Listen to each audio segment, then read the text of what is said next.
I'm continuing my playthrough of the King's Quest series, this time with King's Quest VI. Released in 1992, this game is considered by many, including myself, to be the height of the series. On the surface, it may seem similar to its predecessor, but this game is much more polished, has better quality voice acting, and there are noticeably less dead ends. So let's kick off the introduction.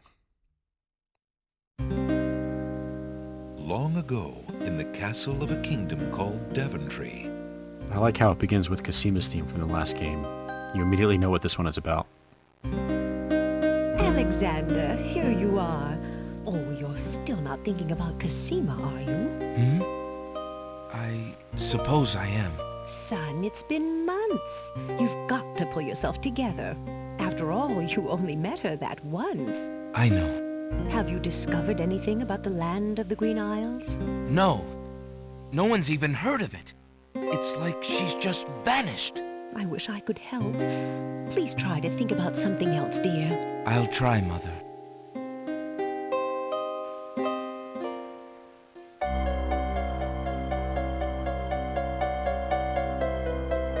Ooh, full 3D rotation.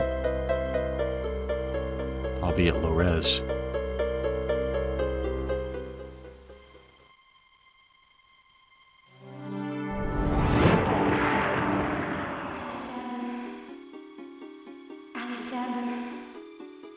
Alexander, I feel so alone. I don't know what to do.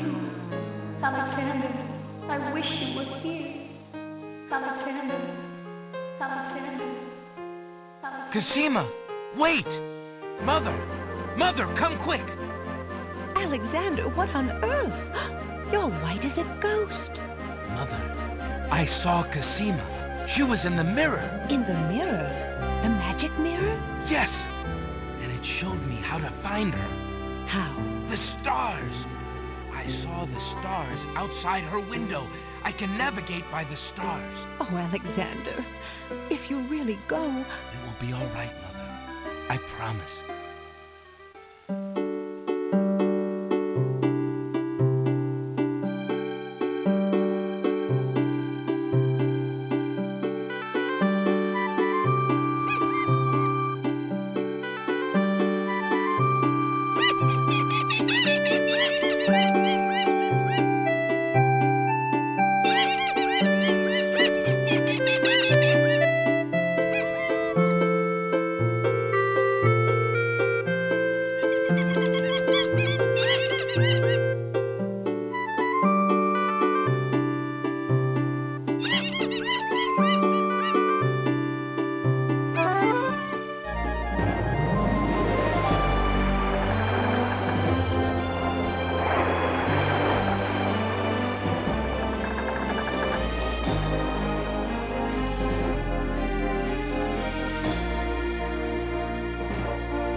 Prince Alexander sailed the known seas and beyond.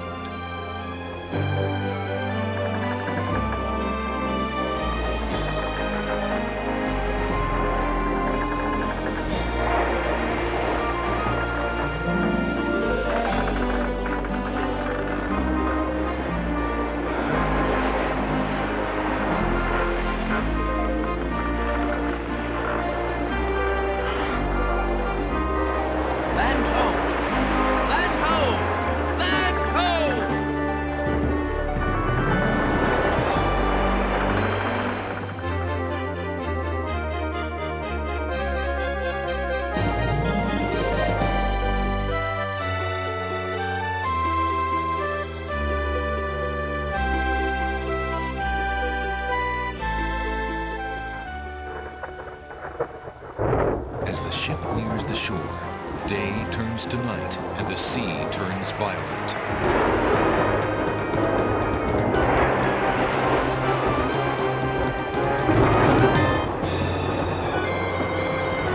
Uh-oh.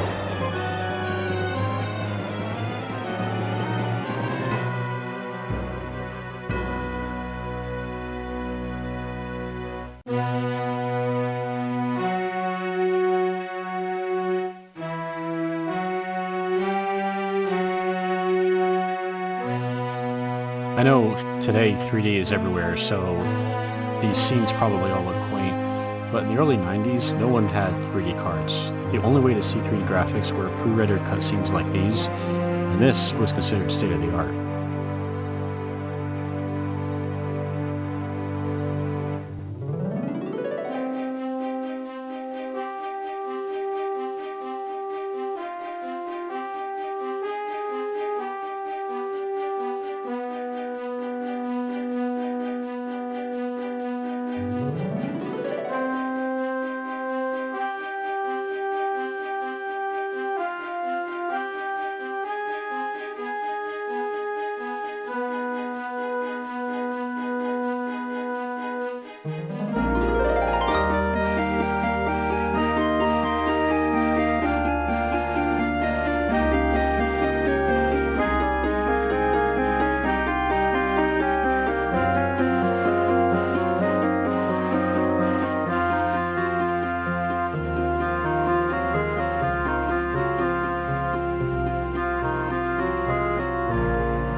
Alexander awakens to find himself on an unfamiliar beach.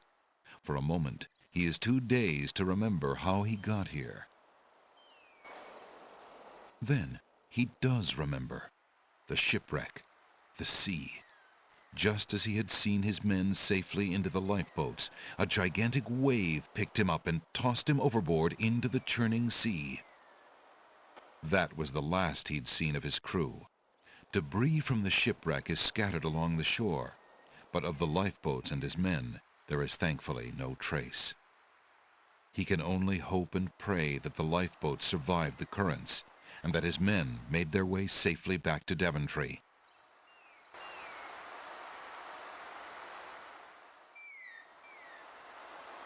Now, they kind of alluded to it in the video, but there's some context for the shipwreck that was given in the manual.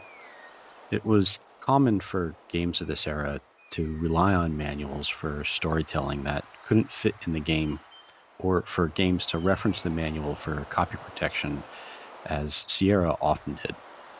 The manual for King's Quest VI was themed, where it was actually written from the perspective of a visitor to the land of the Green Isles, and it gave some of the setting and backstory for the area, one of which was that the seas around the Isles were very difficult to navigate due to the strong currents and would result in ships crashing ashore. The currents were so strong because it was alluded to as being close to the end of the world. But, okay, so getting into the game, let's have a look around. Alexander is standing on a beach littered with debris from his shipwreck. A path leads north into the lush green island. An occasional breeze rustles the nearby foliage. Alexander's royal insignia ring lies abandoned on the sand. It must have slipped from his finger during the shipwreck. Fortunately, it was not lost in the sea.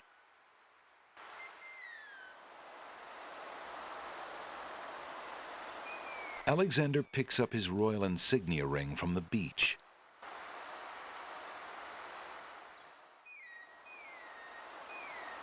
A long plank lies on the beach. No doubt it once belonged to Alexander's ship. Let's pick up the speed a little bit.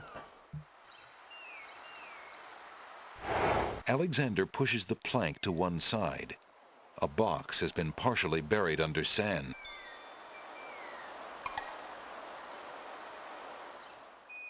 There's a copper coin in the treasure box. The coin bears the seal of Daventry and King Graham's noble face. There's nothing of interest. Alexander takes the coin and leaves the ruined box where it is. Okay, we have the coin and ring. Alexander is carrying a copper coin of Daventry. King Graham graces the front of the coin. Alexander's ring is made of the purest gold and has the insignia of the royal family of Daventry on its face.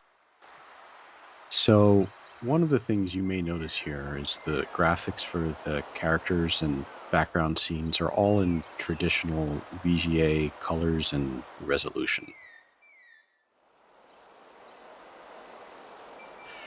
The menus, however, even the inventory icons and also the character portraits during conversations, which we'll see later, are all in higher res. That was a feature that was available on the CD version if played through Windows and is now more easily accessible thanks to ScumVM.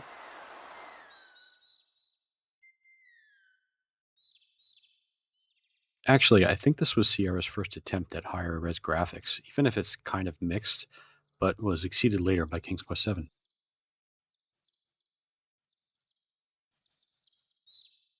A grand old tree stretches its luxurious limbs out over the crossroads. Alexander is standing at a crossroads. To the left, he can see a village. To the right, a castle. From the south come the sounds of the sea. Let's go to the castle. That's where we saw Cassima, right? So that's where we should start.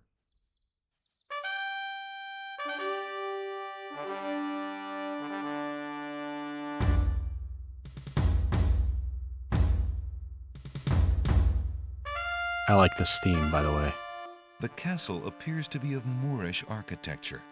Its marbled walls and delicate inlaid mosaics are unlike anything Alexander has ever experienced before. His own home, though lovely and dear to his heart, seems rough-hewn compared to this delicate beauty.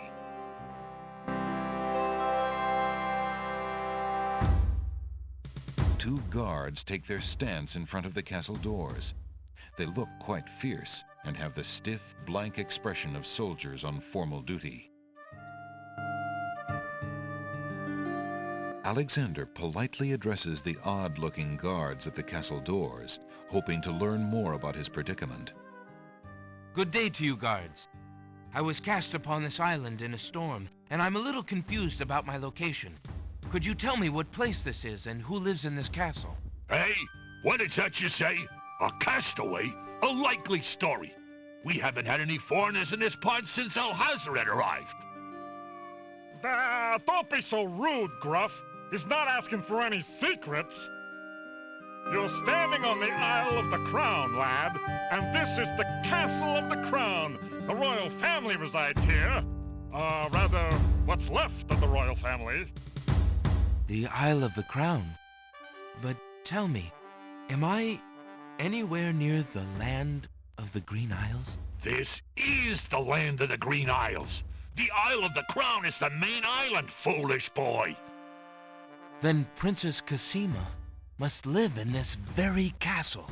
Aye, the princess is indeed our treasured jewel to guard, and we consider it an honor. Excuse me, guardsmen, guard dogs. I've been traveling for months to see Princess Cassima. I would like an audience, please. I'm sorry, but the princess is not receiving visitors, particularly not strangers. Okay. Let's prove who we are. Alexander decides to show his royal insignia ring to the Castle of the Crown guards. With all of his papers lost in the shipwreck, it is the only possible calling card he can think of. Good day. I'm Prince Alexander of Daventry. I'm an acquaintance of Princess Cassima. If you could just inform her that I'm here, please. So everyone says. Let me just look at that ring. What does it say, Gruff? Kingdom of Daventry, Prince Alexander.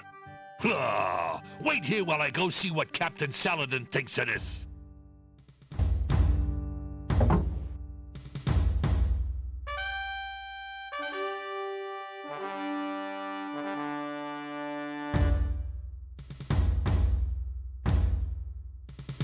The guard returns a moment later with a majestic-looking creature. Captain Saladin speaks with a voice that is gentle, but reflects a will of iron. Prince Alexander of Daventry, I presume. I'm afraid I'm unfamiliar with your country, but I'm sure Vizier Alhazred will want to meet you, if indeed you are a friend of the princess. Please, follow me.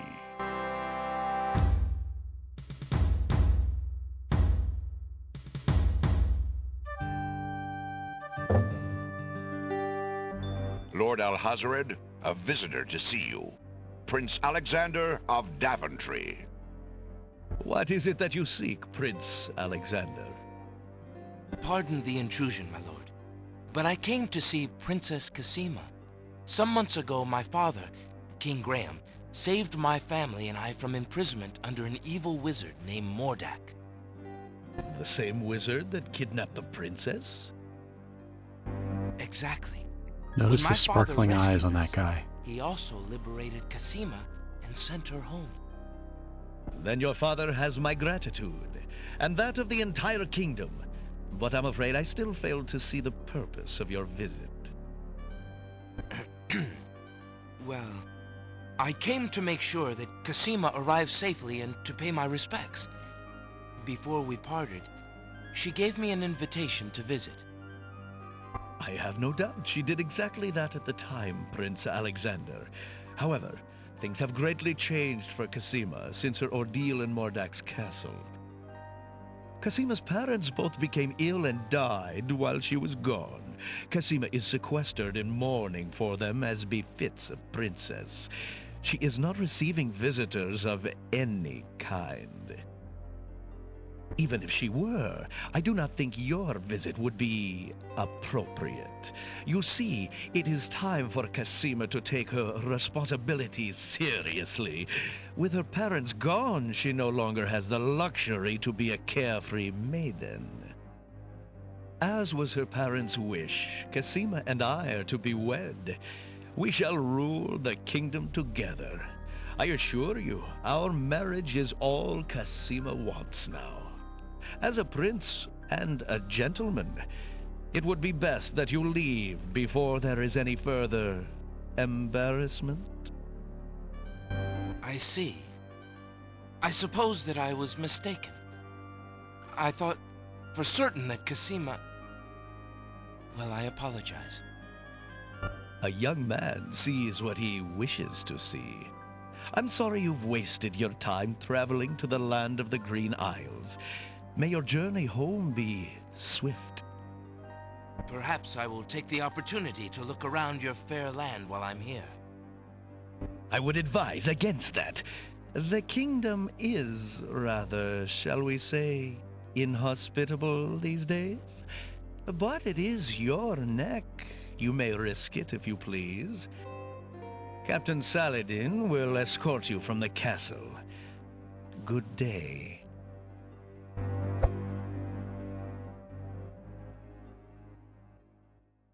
Okay. You have had your hearing with Vizier Alhazred.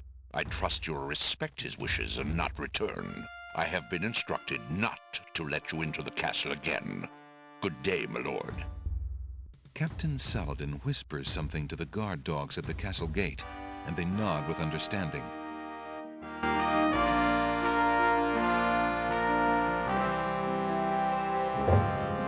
Alexander has a feeling they won't be letting him into the castle again. Nope.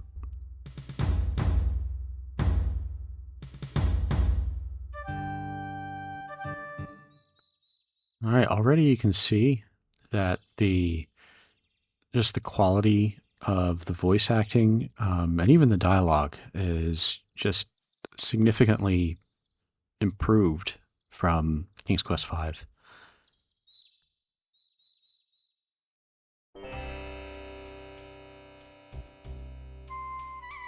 Alexander is standing on a sunny village street. There are open shops to his right, a hard-packed path beneath his feet, and palm trees waving over his head. To the north, a key-shaped arch leads to another part of the village. An old beggar is peddling his wares in the village. He offers a variety of lamps, all neatly lined up on a long pole. The sign says pawn shop. The sign above the door says Ali's Books.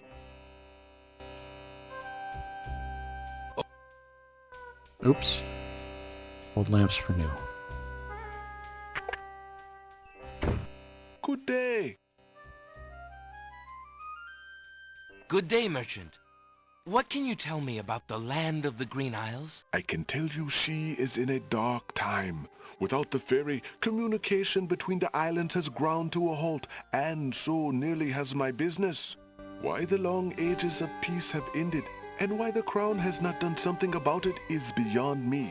But then, I am a shopkeeper, not a politician, and can only hope for better days. The pawn shop's counter is made of a sturdy teak. The wood is well worn by eager hands and well oiled by the shop's faithful keeper. How bide you, good merchant? Quite well, though a purchase would not hurt me any. I think we'll give him the ring. Can you tell me, merchant, what the value of this ring might be? By the sands of the sea, what a beauty! What fine gold and masterful artistry! This ring is quite valuable, sir. I would not feel right taking it in trade. None of the items on display in my humble store are even close to the value of this ring. Truly? Well, it would be hard to part with it anyway, I suppose. I have this copper coin. Is it of any value to you at all? Most interesting. I have never seen a Daventry coin before, but it is copper genuine enough. I might even find a buyer who is interested in foreign currency. The items on the front counter are the only things in the store that I can let go for the price of 1 copper. You may make your choice from there. Alexander looks at the items on the counter to make his selection. I see you have noticed my mechanical nightingale.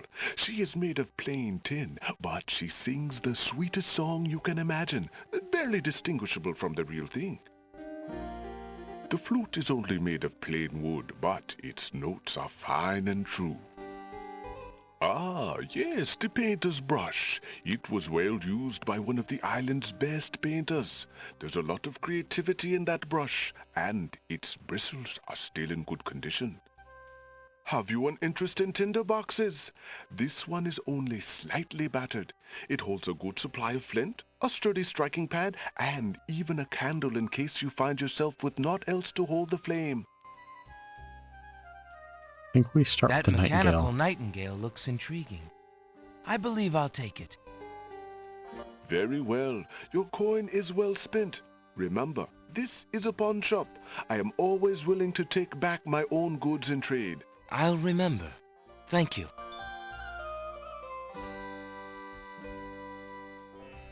An elegant little glass dish decorates the countertop. The dish is full of green mints offered for the enjoyment of the customer. Alexander takes a mint.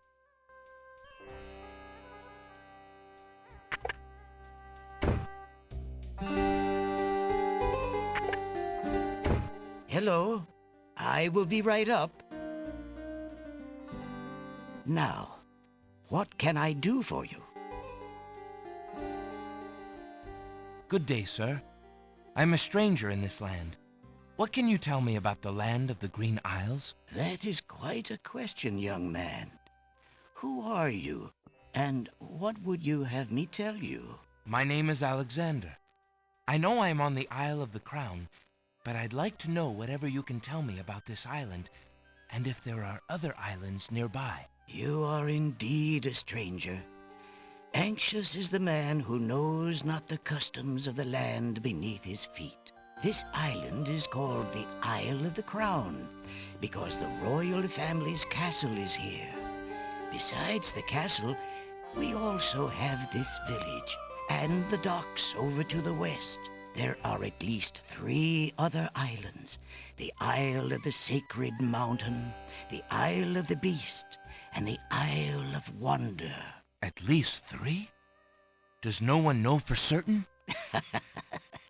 This is no ordinary land, Alexander.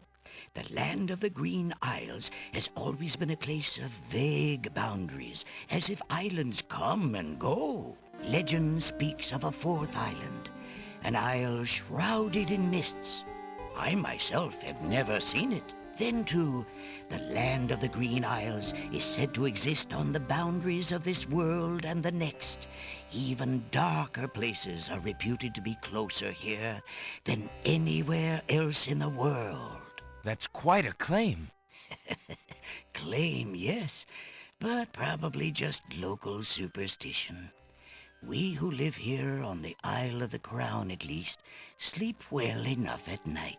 Those first 3 islands you mentioned, how might I learn more about them? Ideally, a young man seeking such knowledge would travel to their shores and learn about them firsthand.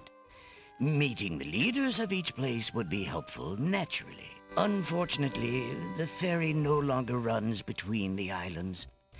There has been much political unrest, and it has been too dangerous to travel for years. Perhaps the ferryman can tell you more.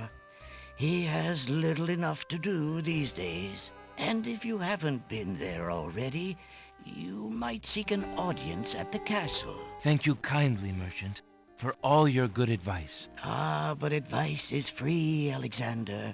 Making use of it costs much more. Got that sparking eye there again. An old man occasionally steals sidelong glances at Alexander from under a concealing hood. There's a book entitled The Changing Role of Court Entertainers Through the Ages on the small table in the reading area. It appears that some regular customer likes that book. There's a small table near the door that bears a sign. The sign has undergone a number of changes. It once read 10 pence, but that was crossed out and replaced with 5 pence, then 1 pence, then free. The sign currently reads, "Take one, please." Only one book remains on the table. It looks like the bookshop owner really wants to get rid of that book. Alexander picks up the book from the small table. Oh, yes, please, take that book. You have my most humble thanks for doing so, good sir. Really? Thanks. Alexander is carrying a book from the bargain table in the bookshop. The small green mint looks very tasty. The mechanical nightingale is made of tin, painted dreary shades of brown to match the coloring of a real nightingale. A small key emerges from its back. Let's read the book. Alexander opens the bargain book and reads a paragraph at random. 2 dulcimers raised to the degree of 40 half-dulcimers, divided into equal parts by the third of a cackle of grouse geese, put over the result of 10 fine mackles, albeit small fine mackles, stretched over the total of 53 1/8 bottles of wild beast lard.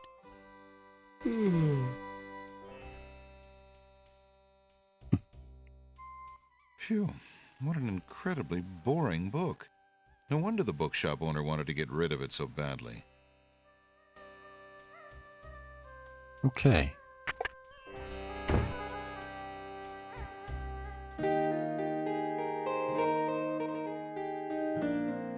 There's a young girl in the yard. The girl is dressed in a long, plain orange robe with a thick headdress. From the appearance of her clothes and from a skittish, fearful look about her, Alexander gets the strong impression that she is a servant, or even worse, a slave. The house is made of stucco in an architectural style native to the island. It is apparently quite old since climbing vines embrace its exterior. Shadows of the house lay across the dusty path between the village and the sea. You lazy thing! Get back to work and stay away from those roses! I've told you 1,000,000 times, Those flowers are too sweet for the likes of you. You've still got to do the breakfast dishes, make lunch, and clean the stables yet this morning. And get your veil back on. No one wants to look at your face. Yes, stepmother. Ugh. It's awful to hear. On the other hand, I find the music on this screen great to listen to. One of my favorites in the game.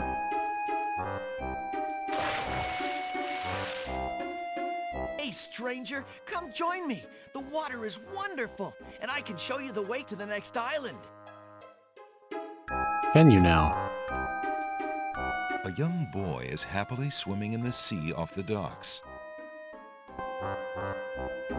The waters in this cove appear calm, but there's a dimpling pattern to the surface, which indicates an undertow. Come on, jump in. A little water won't hurt you. A decrepit pier juts out into the sea. Alexander is standing at the island's docks.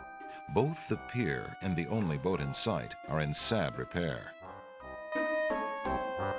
Okay, we do not trust him.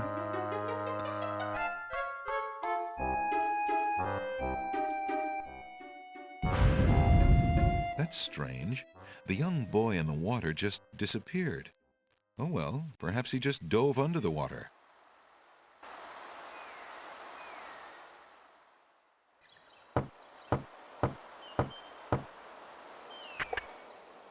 Yeah, what do you want? Excuse me. My name is Alexander. The owner of the bookshop in the village told me you might be able to help me. I hear you used to run this ferry for the islands. I'd like to talk to you if you have a moment. You say old Allie sent you? I can't see why. The ferry's not running, you know. I understand. I'd just like to talk to you about the islands if you don't mind. Well, I guess it'd be all right if Allie sent you. Well, don't just stand there. Come on inside. What is it you wanted to talk about, young man? I'm a visitor to these islands. I'd like to learn what I can about the area. So you said outside. What is it you want to know? Well, for one thing, why has the island's only ferry been dry docked? Huh. It just ain't safe to sail these days. What with the islands feuding and all. Vizier Alhazred ordered the ferry closed till things settled down. Me, I don't think she'll ever see water again. But why are the islands feuding? You got me. Something about stolen property or some such thing. 'Tis a real shame. Things used to be so friendly. Then this unrest is recent. A few years is all, but it's been long enough. Perhaps if the ferry were repaired. This old thing? This ferry's been out of water so long she's no longer even seaworthy. Her boards have dry rot. She'd fall apart at the first taste of seawater. But there must be some way to get off this island. There's only one other way to travel that I know of. A magic map. The owner of the pawn shop can tell you more about that than I can, Alexander. Tell me more about the ferry. I remember when I used to ferry Queen Ilaria and Princess Cassima themselves. There was no thought of danger back then. They used to go visiting to care for the needy and to keep up the friendly relations between the islands. I remember their last trip. Things had started getting nasty by then, and when they came back aboard, I gathered that the Queen and the Princess had been received a bit coldly. Princess Cassima was such a pretty thing, and she was terribly upset. But who could be spreading these lies, she asked the Queen, but the Queen had no answer. What do you do now that the ferry no longer operates? Me? I'm out of a job. The job my ancestors have held for generations. I'm the only one trained to avoid the reef and the rocks. But that knowledge does me no good now. Is there no other boat on the island? One that might be more seaworthy? Boats don't last long on these shoals, as you may have found out if you got here by ship.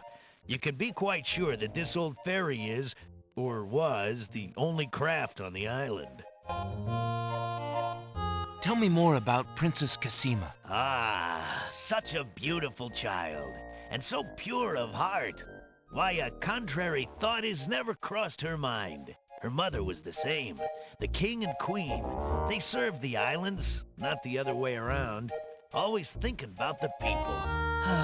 They are sorely missed. What else can you tell me about the land? Let's see. The Isle of Wonder's a lovely spot. A bit crazy, mind you.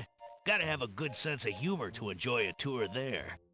What else can you tell me about the land? The Isle of the Beast is pretty, but unfortunately, you can't get very far onto the island.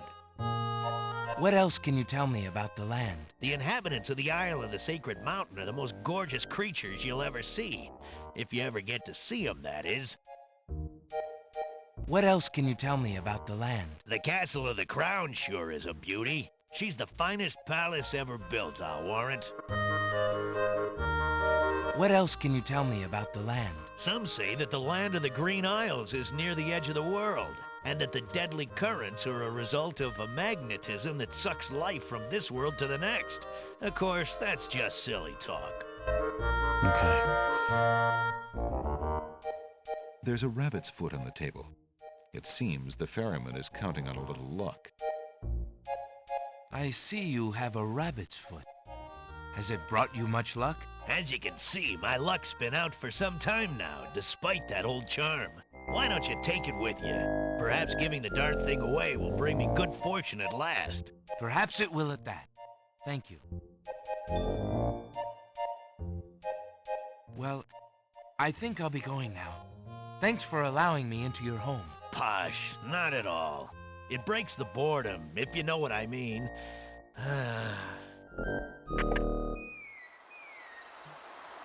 Okay. Kind of like King's Quest V, there's a lot of conversation in this one, but these conversations tend to be more productive.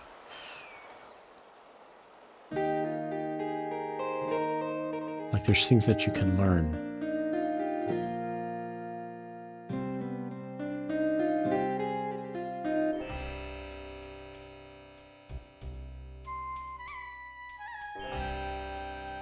I missed something here. Good day again. How may I help you? An antique leather-bound book is displayed on a little stand on the counter. On the elaborate cover is the title, Ye Useful Book of Magic Spells. How much for that book on the counter, merchant? It is a fine book, is it not?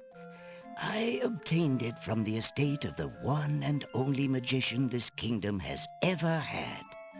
Poofed himself into an aardvark in the end, or so I heard. I never found the spells all that useful myself, but then I lead a boring life. I tell you what, if you can find another rare book, something a bit more marketable, I might be willing to exchange the spell book for it. Good day, sir. Is there anything you can tell me about the land of the Green Isles? I'm sorry, but I have no time for idle conversation. I'm too worried about the princess. Excuse me again, sir. You mentioned the princess. I told you I'm not interested in talking to strangers. Okay. Determined to learn more about the strange man's relationship with the princess, Alexander shows the man his insignia ring and formally introduces himself. I'm sorry to insist, but my name is Alexander of Daventry, and... I appreciate the offer of the ring, Alexander, but I'm afraid I'm already spoken. Daventry? Where have I heard of Daventry? Flying flit mice. You must be Prince Alexander. Cassima told me about you when she arrived home. How came you here? Why, by a ship now wrecked upon the sand. But you know Cassima? She truly spoke of me? Yes, I saw her briefly when she first returned home. She mentioned a prince to me, the Prince Alexander of Daventry. I'm afraid that was before she was told about her parents' deaths. You see, she arrived home a few weeks too late.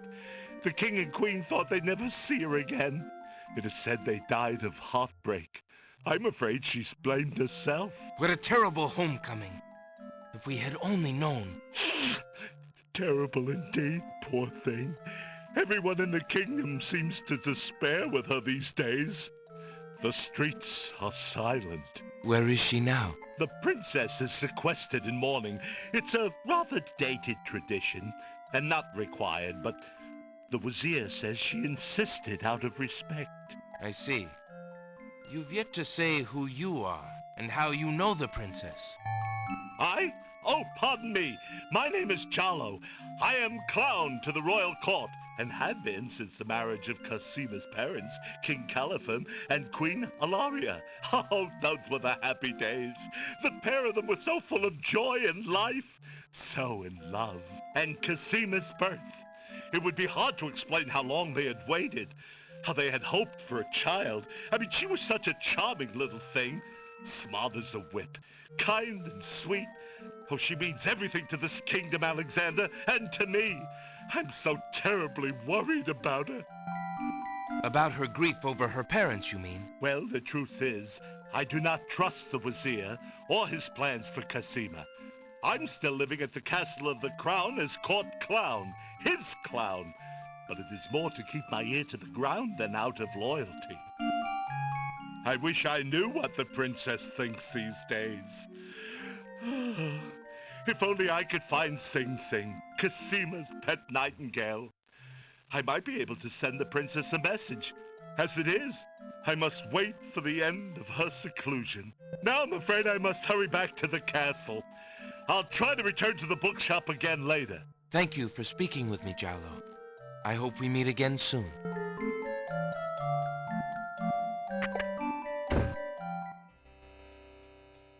Okay, that was useful information.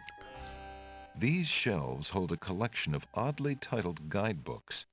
Alexander notices such books as How to Become King with Little or No Rupees Down, Finding the Right Girl with the Right Dowry, and Why Good Princesses Like Bad Wizards. These shelves hold volumes of poetry are on display on this bookshelf. Thinking of Cassima, Alexander decides to leaf through one of the volumes of love poetry. He reads, Thy hair, thy lips, thy beauteous face, and all thy studied female grace have won for thee anon a place within this broken breast. Not bad. And another. Upon the shore the lilies bend, untouched by worldly care, where shadow they her earthly bed, oh, that she were not there. Yikes. And another. What was it when I looked at you? What power has chained me through and through, and binds my heart with links so tight, I cannot live without the sight of you? What nameless thing has captured me, and made me powerless to flee? What thing is it without a name, that brings my mind e'er back the same to thee? The name of love cannot apply. Its commonness does not decry the haunted, hunted, painful cry that my heart makes for you, that e'er my soul eternal makes for you. A little close to home, that one. Alexander returns the love poem book to the shelf. A page has fallen from the poem book and now lies on the floor. Alexander picks up the fallen page. It's the love poem he particularly liked. It must have fallen out of the poetry book. I see that old volume has lost another page. You may keep it if you like, sir. I have glued the stubborn thing back in place 2 times already. I do rather like it. Thank you, merchant.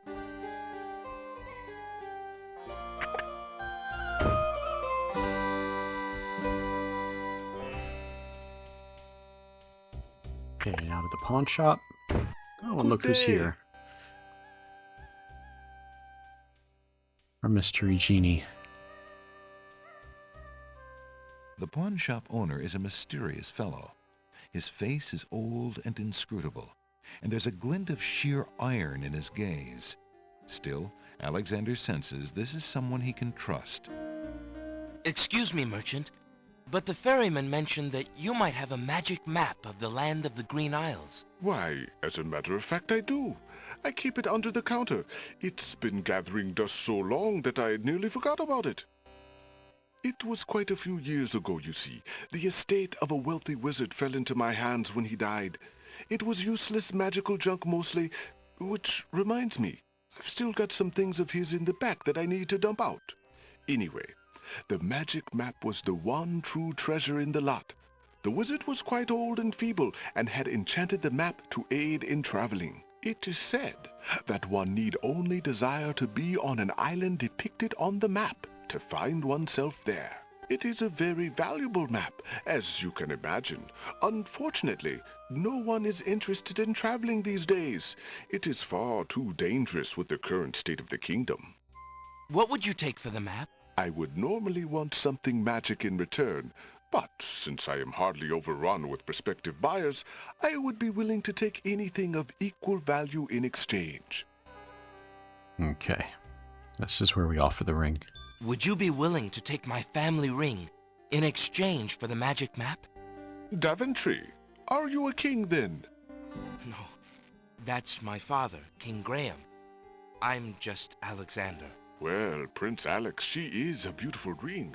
Are you sure you can part with such a unique family heirloom? The ring does mean a lot to me. I didn't always have a family, you know. Still, it is only gold. There are more important things at stake now. Then you now own a magic map, Prince Alex. I will keep your ring out of sight for a few days. If you find anything else of great value in your travels, you can come back for your ring. I would hate to see it melted down for gold. Ah, and a warning about the map.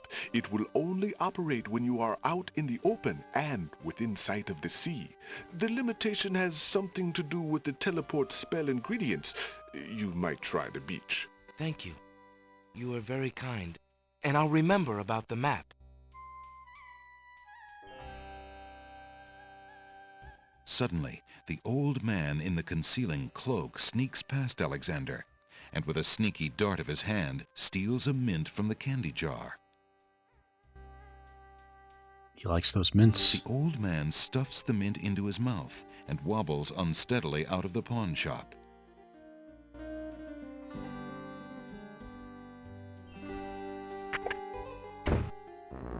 Seconds later, in the castle. Master! I followed Prince Alexander as you wished. From the pawn shop owner, he just abstained, just reprieved. He just got a magic map. You fool! You've been eating those mints again. I ordered you to stop that. Yes, Master. Now, what is this about a magic map? With a map, Prince Alexander could travel anywhere as quickly as I can. I thought I took care of the only means of travel. By my scimitar, I can't have him stirring things up now. Get a hold of yourself and listen carefully, Shamir. Go to the other islands and tell them... Okay. So, if it isn't obvious by now, the guy with the golden eyes is Alhazred's genie. The Vizier is going to make things difficult for us. Now we have this magic map. The magic map is made of thin leather and has lifelike drawings of the islands on its uneven surface. Which, hey, on King's Quest III we also had a magic map, so that's kind of cool.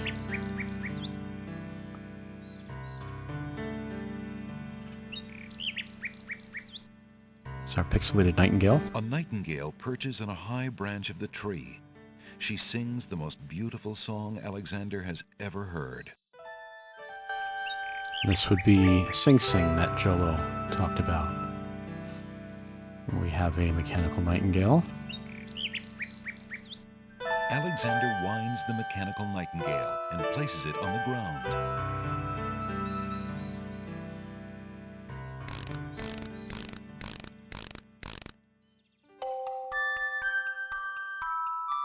The mechanical nightingale sings a sweet, tinny tune.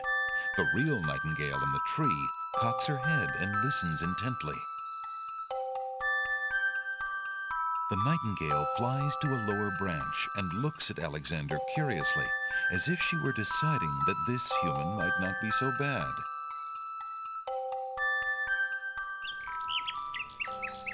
Oh, I gave my ring away, so I'll have to come back here.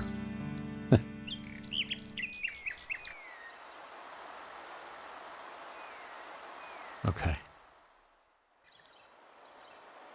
Alexander pulls out his magic map. Alright, let's start by going to... We need the ring back, right? So we'll go to the Isle of Wonder.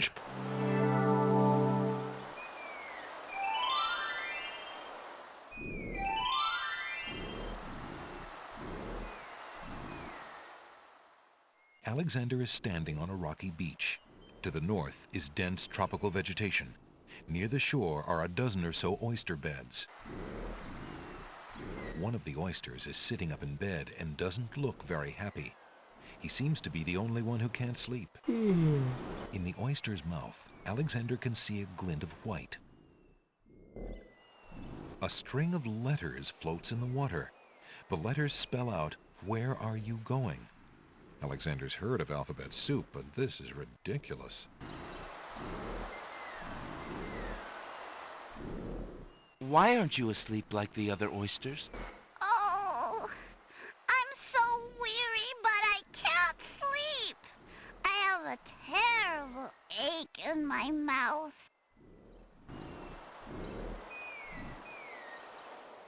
Okay, let's use the bargain book. If you're having trouble sleeping, perhaps you'd like me to read to you. Hey, that would be great. 2 dulcimers raised to the degree of 40 half-dulcimers, divided into equal parts by the third of a cackle of grouse geese, put over the result of 10 fine mackles, albeit small fine mackles, stretched over the total of 53 1/8 bottles of wild beast lard. Alexander makes a grab for the pearl. Hey, you fixed my mouth. It feels great. The little oyster drifts into peaceful slumber with the rest of his oyster friends. The Isle of Wonder is a silly place. Oyster beds line the seashore. Most of the oysters are sound asleep. Oyster beds. The blue ocean stretches on for as far as Alexander can see.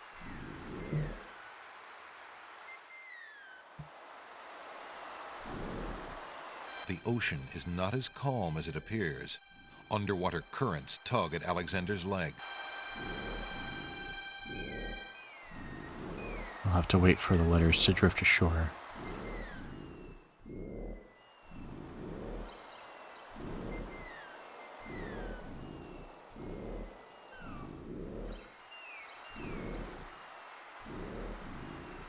They will, just have to give it a moment. There we go. Alexander picks up the object floating in the water. It appears to be a string of letters. They say, "Where are you going?" Alexander decides to keep the odd sentence, even though it is incomplete. See, that never sounded incomplete to me, but it, for proper English, technically it is. Alexander is carrying, oddly enough, a sentence. It says, "Where are you going?" The flawless pearl is the largest Alexander's ever seen. The rabbit's foot has long, soft fur. Alexander has a love poem from a book in the bookshop. Okay, we're going to use the map. Alexander pulls out his magic map.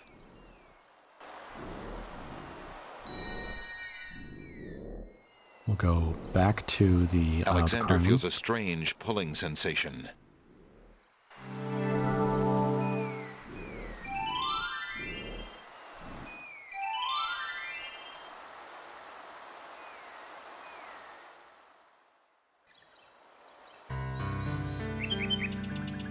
Let's get my ring back.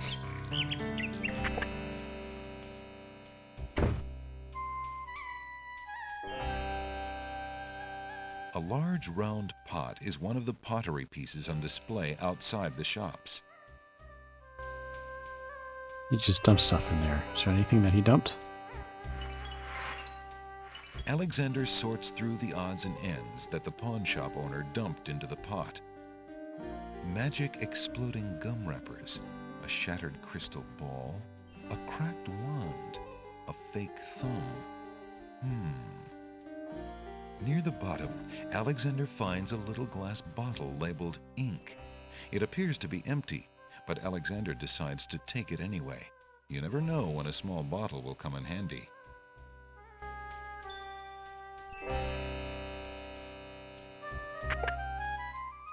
Good day, Prince Alexander. All right, let's give him the pearl. I found this large pearl. Might it be valuable enough to ransom back my family ring? I have never seen such a perfect pearl. Certainly you can have your ring back. Oh, I'm glad you didn't sell it. I'm a bit attached to it, I'm afraid. Of course you are. You would be cold-hearted if you felt any differently. I am happy to see a family heirloom back with its rightful owner.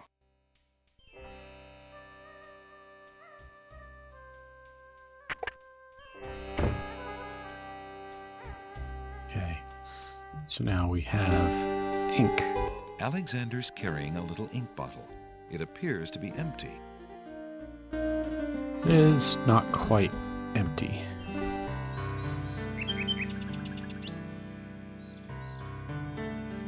Okay. Let's give the ring to Sing Sing. Alexander holds out his insignia ring to the nightingale, hoping she perhaps is the nightingale that Jallo spoke of, and that she might be able to take the ring to Cassima. The ring is the one thing he has that might alert Cassima to his presence on the Isles. Watch the snake in the tree. The nightingale swoops down and grabs the ring. She flies off towards the castle, perhaps to Cassima. Sing Sing, what have you got in your mouth, my pretty? A gold ring? Sing Sing, where did you get this? Realm of Daventry. But this is Alexander's ring. Oh, my soul, he must be here. Sing Sing, I wish you could tell me what you've seen. Is he really here then, on this very island? Oh, if only I could leave this castle as easily as you. Take this ribbon, Sing Sing. If you know where he is, return it to him. Please be careful, Alexander. It is so dangerous, and yet I could not wish you away.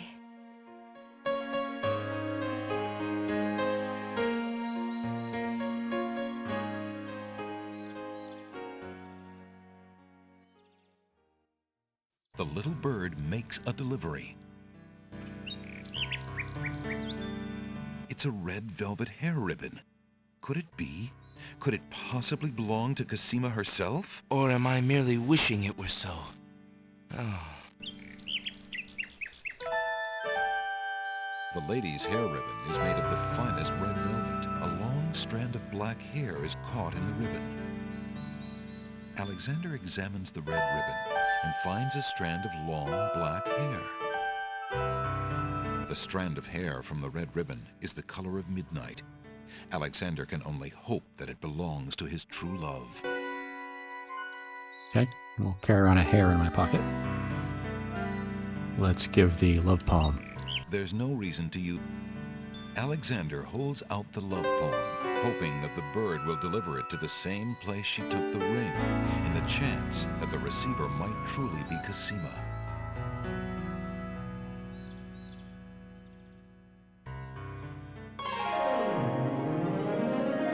The nightingale swoops down, grabs the love poem, and takes it towards the castle. Sing Sing, my sweet, you bring another present. Let me see. It is a poem, Sing Sing. What was it when I looked at you? What power has chained me through and through, and binds my heart with links so tight, I cannot live without the sight of you? Oh, Alexander. I was hoping he'd return to you. Take this to him while he waits. Hurry, my fleet one.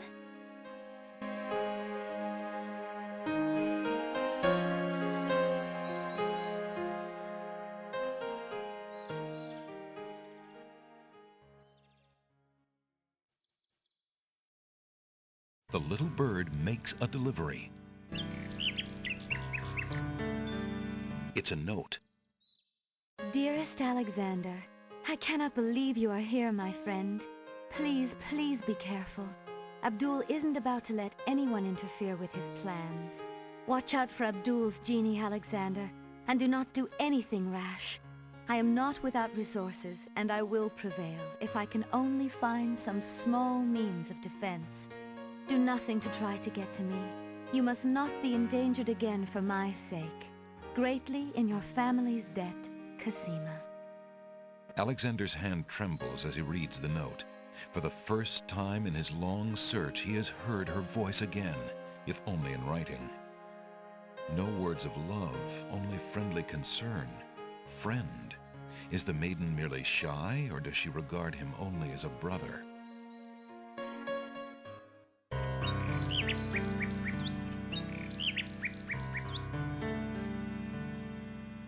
Okay.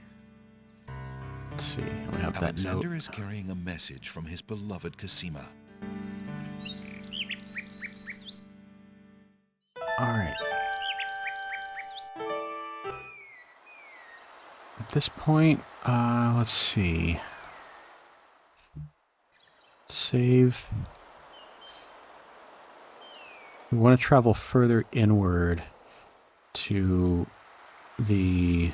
Alexander pulls out his magic map. To the Isle of Wonder, but before we do that, we have to stop at the Isle of Sacred Alexander Mountain. feels a strange If only for the beginning. We don't want to travel to the top of this yet. Alexander is standing on the small sandy cove of a rocky island. Around him, sheer granite cliffs block any further movement north, east, or west. To the south, he is blocked by the sea. There's an ugly flower growing near the base of the cliff. Alexander notices an unusually large, coal-black feather lying on the beach. Alexander takes the feather.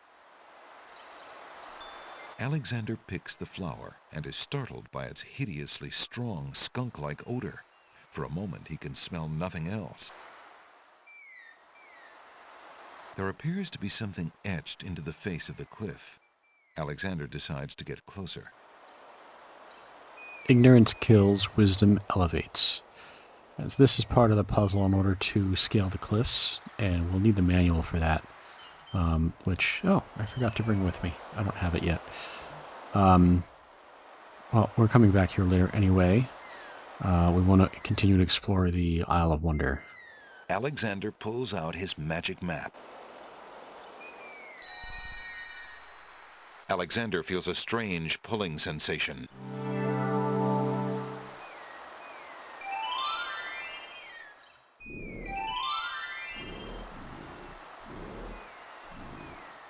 Okay.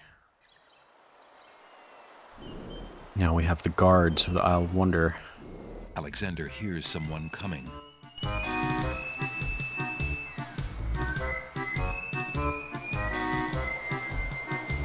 "5 fierce guards of the isle we be. Watch for a foreign man," said he, "with ears and nose, tongue, hands, and eyes. Its nature cannot be disguised. If mad it be, then mad it dies. Old Tommy Troll, smell your smell. Do that which you do so well."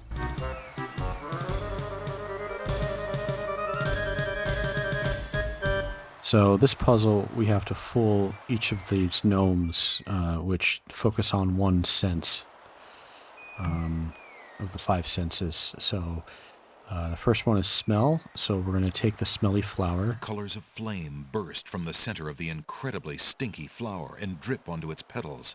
The flower's appearance is as flamboyant as its smell.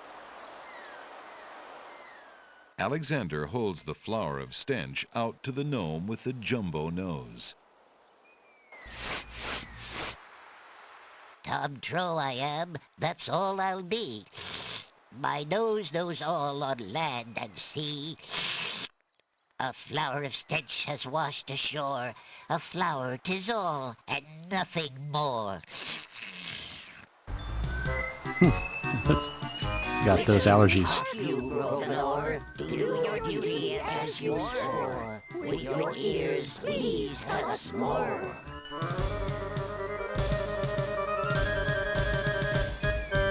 All right, nightingale. Alexander winds the tin nightingale and plays it for the gnome with the monumental ears.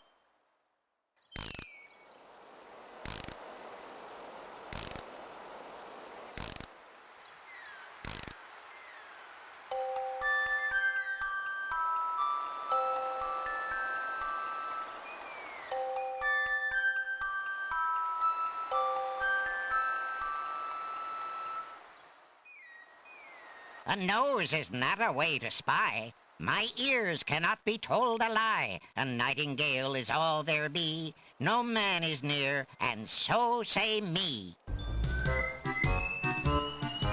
Taste, Grump, that we might know whether friend or whether foe.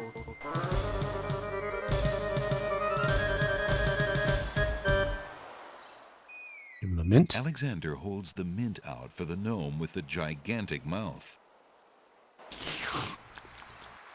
Grump knows a tasty treat.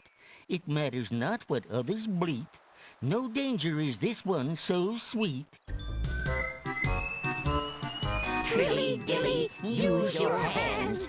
Is it beast or is it man?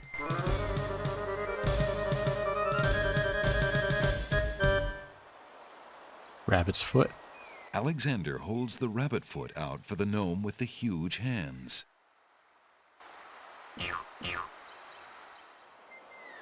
Be all you mad? What aileth thee? A bunny can't trill merrily. A hare does not at all taste sweet. A rabbit here is all we greet. Oh, Bill Batter, never fatter. Vision can resolve this matter. Look you now and end this chatter. This is where the empty or invisible ink come into play. Alexander pours the contents of the empty-looking ink bottle over himself. By all that's beauteous, fair, and sightly, 4 morons do I sleep with nightly. There's nothing there at all, I say. Enough of this. Let's now away.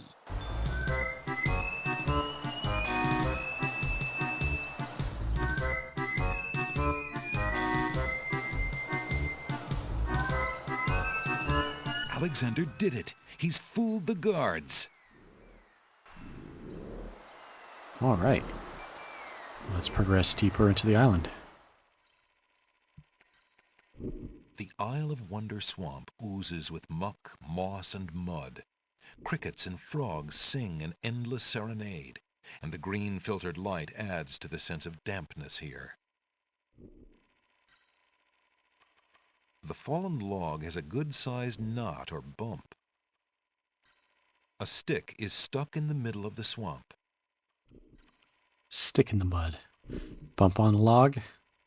Milkweed thrives near the mucky swamp. Small bottles filled with milk grow on it like fruit. Alexander takes a bottle of milk from the milkweed bush. Dogwood. Apparently, the dogwood tree doesn't like Alexander standing that close.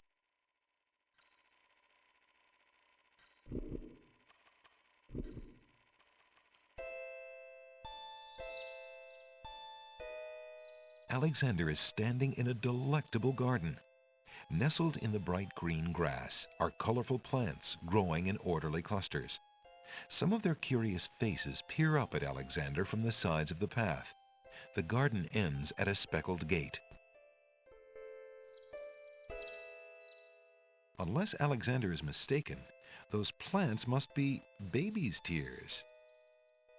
Vines of sweet ripening tomatoes climb up little wooden posts. Alexander takes a close look at the tomato in the ground. It appears to be darker than those on the vines. What are you staring at there, boy? Go away, you rootless thing, you! Yeah! Yep, that tomato is definitely rotten. Hey, what do you think you're doing there? Get your hands off me! Hey! Alexander picks up rotten tomato and puts him away. One never knows when one will need a rotten tomato. I think these games teach you to hoard things. Because anything could be useful at any time. Is that lettuce growing in the garden? It looks a little chilled. Why, it must be iceberg lettuce. We'll come back for that. There's the wallflowers, hole in the wall. There appears to be a hole in the garden wall. Through the hole in the wall, Alexander sees a land that resembles a giant chessboard. Wow, it really is a hole in the wall. Zounds, those wallflowers sure are shy, and the snapdragons are awfully protective of them. Alexander can't even get close to the wallflowers without causing quite a stir.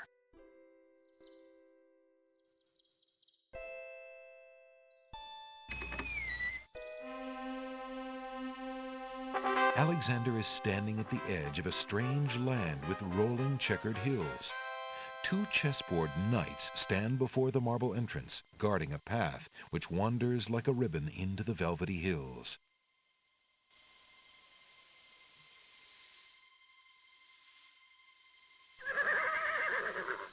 Checkmate! Only chess pieces allowed in chessboard land? That's right. Humans aren't allowed in and never will be. Stay out!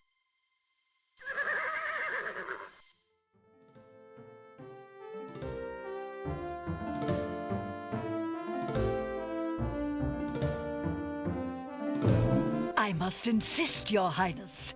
I shall send a lump of coal to the Vizier and the Princess as a present for their wedding, and that's the end of it. And I suppose you'll leave me with only this stupid spoiled egg to send, Your Highness. I want to impress the new king and queen of the realm as much as you do.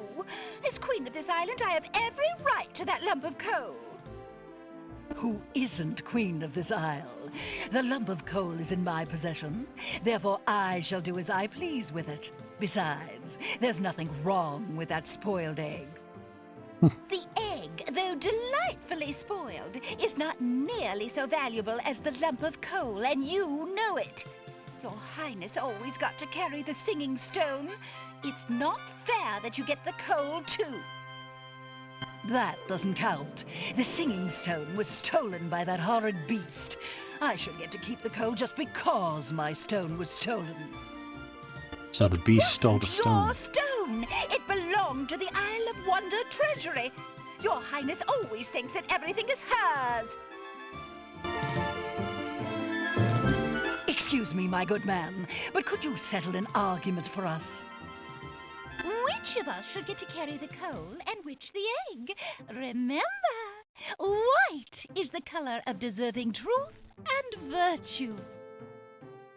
Quiet, Your Highness, and let him make up his own mind.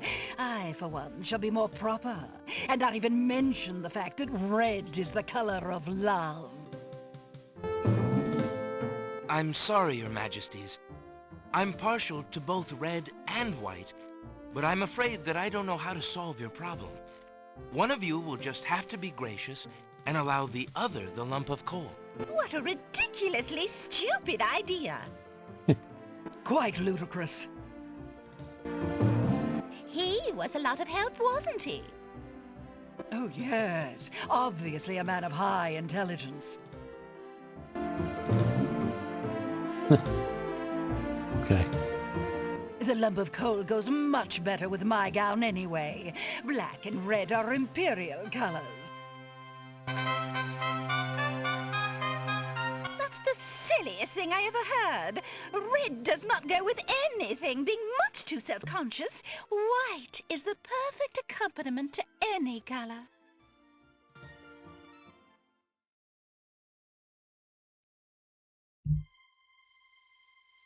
Okay. Red The scarf. Red Queen has dropped her scarf on the steps. Make use of that. Alexander picks up the Red Queen's scarf.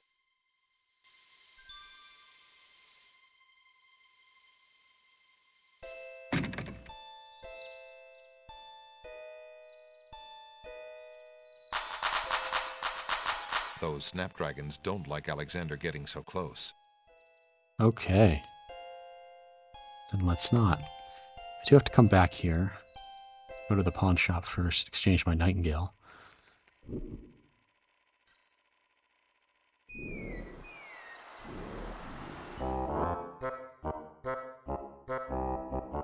The tail end of this island is a riotous scramble of books, sand, and a spider's web. Piles of stacked books, looking ready to topple at any moment, have been arranged haphazardly on the sandy ground.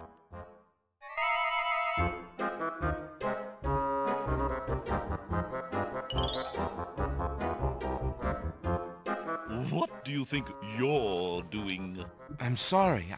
I didn't realize these books had an owner. I'm in need of a rare book. No owner? All books have owners, my good man. And this book owner, bookworm to you, wouldn't part with one of his books for anything. Isn't there something I can do for you to pay for the book? Let's see. Do you have an itinerant clause? No. No clauses at all, I'm afraid. As an exception, you always should.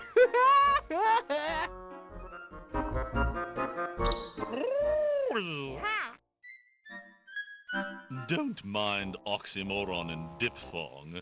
They're fairly limited grammatical principles, you know. Let's see. A marsh pig that does Texas? No. I'm afraid not. A dangling participle? I'm fresh out. A purple fiddle whacker? No, I don't think so. Sorry. An idiosyncrasy, perhaps? Afraid not. Ha! Then what good are you?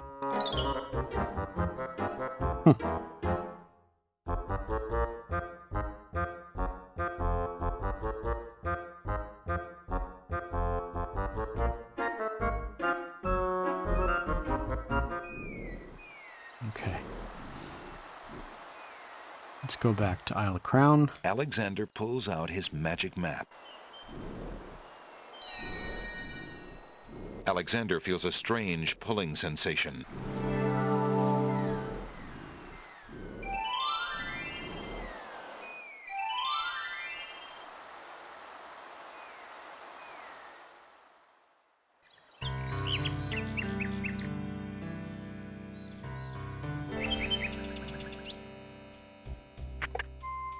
Your candy dish is empty. I am sorry, sir, but I have no more mints. Somebody has eaten them all. Well, get some more then. I fear that is impossible. Without the ferry, I can no longer get imports from the other islands, and we do not grow mint extract on the Isle of the Crown. Oh, I hate not getting what I want.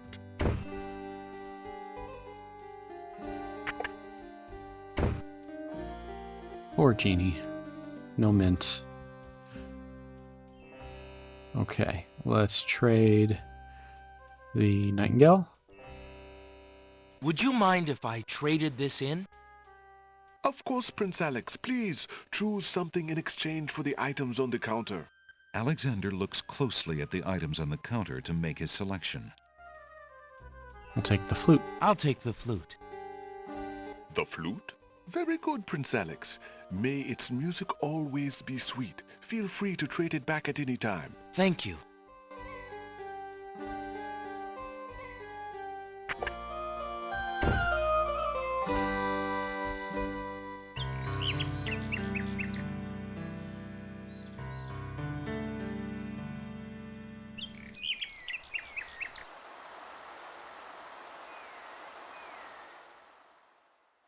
Okay, let's see what we have added to our inventory. The tomato. The old rotten tomato gives Alexander a mean look and grumbles sourly.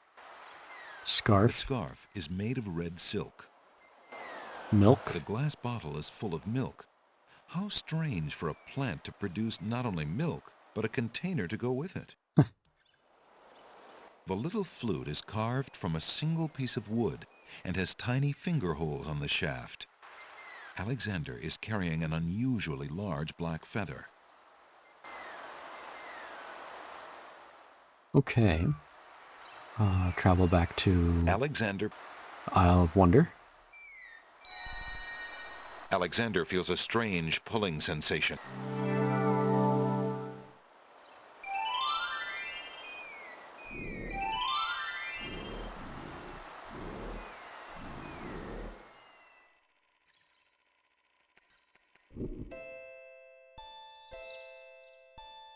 Alright, let's play the flute. So first, I need to try to get the hole in the wall, I think. Alexander decides to pick up the hole in the wall. A hole in the wall could be a very useful thing. Alexander startled the poor thing. It's run off to hide behind the wallflowers. Okay, now we play the flute. May I have this dance? Oh, my!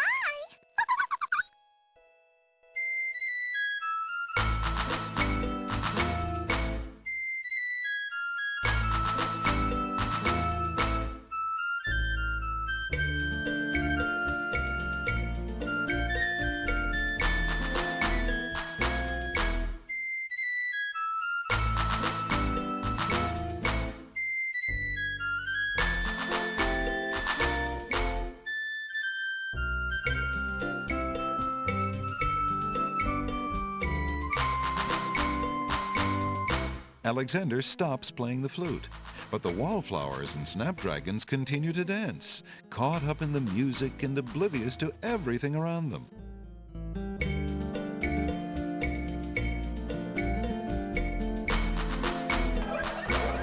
While the wallflowers dance, Alexander snatches the hole in the wall.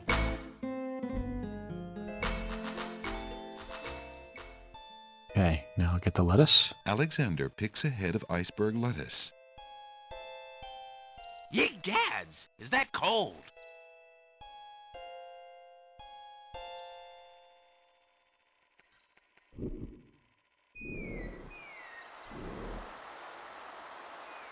We have our lettuce. Alexander is carrying a full head of a queer-looking lettuce made of ice. The lettuce is rapidly melting. And the hole. The hole in the wall has 4 legs and a curly tail. He's all limbs with only a hole for a body. But that doesn't make him any less whole. Haha. Alright, Alexander pulls out his magic map. This time we're going to go to the Isle of the Beast. Alexander feels a strange pulling sensation. Just to get a few other things that we're going to need.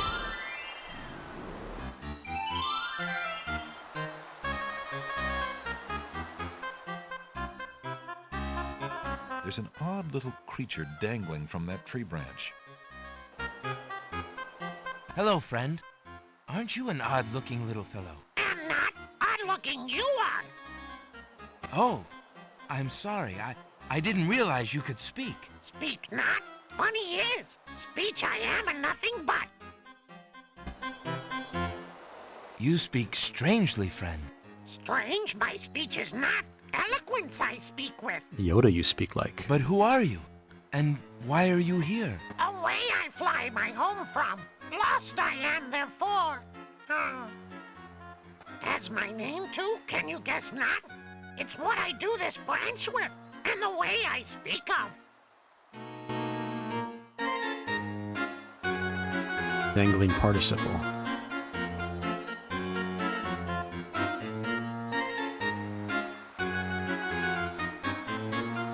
There it is. There's no reason to use... Alexander holds the sentence out to the creature. This sentence seems in need of an ending. Perhaps you could finish it? Where are you going? Where are you going? Know what I do? Where are you going to? Like you, I do. Go I with you?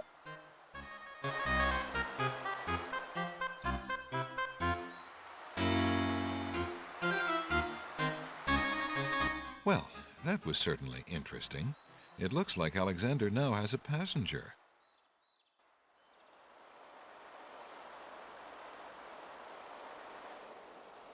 One end of the creature resembles a miniature dragon, while the other looks like a possum.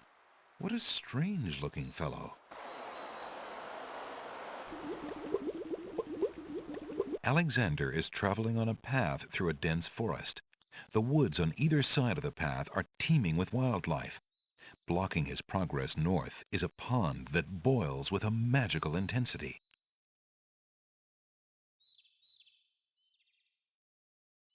Let's cool the pond. Hoping to cool down the boiling pond, Alexander throws in a head of iceberg lettuce. The pond's water slowly stops boiling, cooled by the ice. It still looks hot, but bearable. An old abandoned hunter's lamp is hanging on one of the trees. Alexander wonders who might have hunted in these dense woods. Alexander decides to brave the steaming pond. Ouch! Ow! Ooh, ooh, ooh, ouch! The pond is no longer boiling, but it's hardly bathwater. Alexander takes the old hunter's lamp from the tree.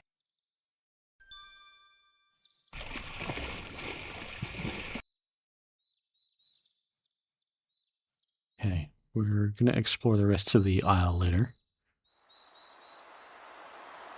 Alexander is standing at the edge of the sea on a heavily forested island. As far as the eyes can see, tall trees spread out their branches as though straining to link arms, their tops forming a canopy above. A path leads north through the forest. Okay, back to the Isle of Wonder. Alexander pulls out his magic map.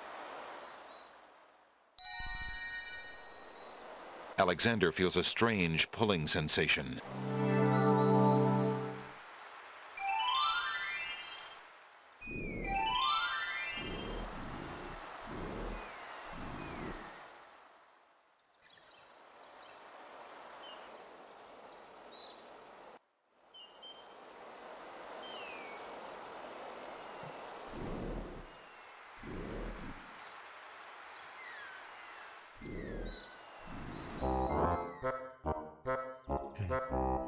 We have our dangling participle. Hello, bookworm. I have something you might be interested in.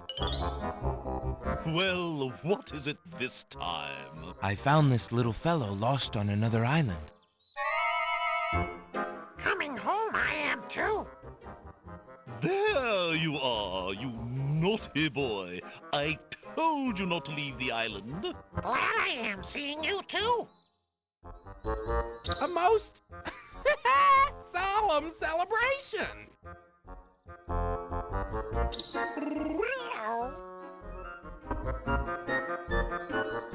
So, you found my dangling participle.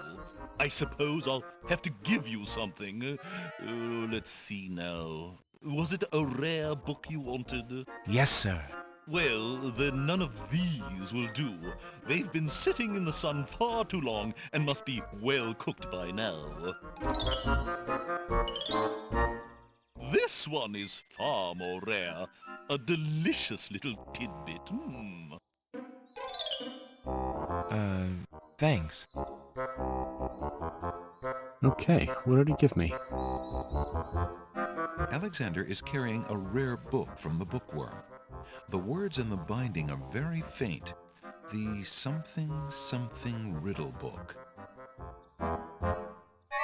take a look at the riddles. Alexander opens the rare book and looks inside.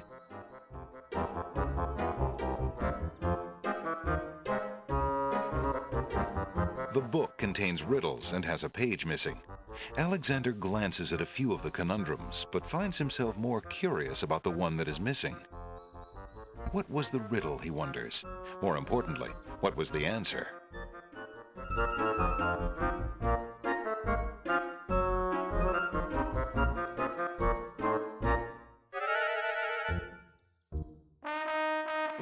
Wow. Hiya, gorgeous. What a luscious-looking hunk of flesh you are. The Black Widow. Thank you, I guess. Who are you? How charming of you to pretend not to know. I'm Black Widow, of course.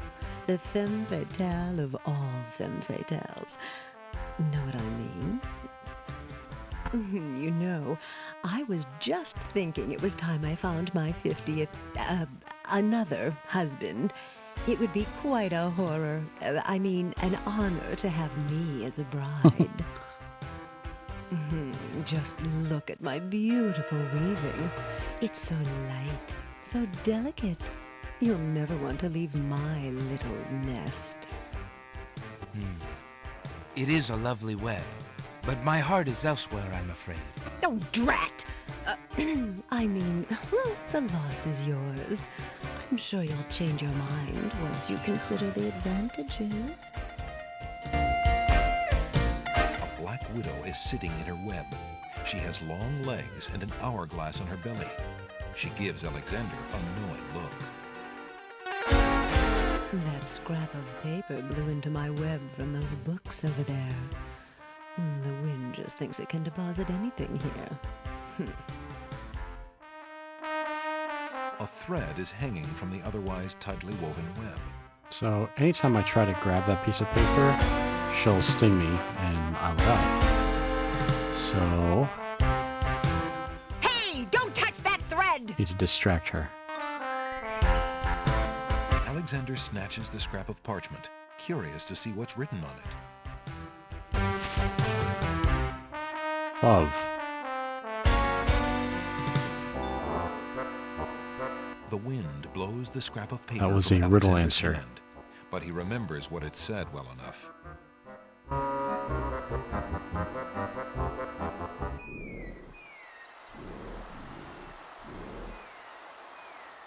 Okay, we have that rare book now that we can trade for the magic book back on the Isle of the Crown. Alexander pulls out his magic map.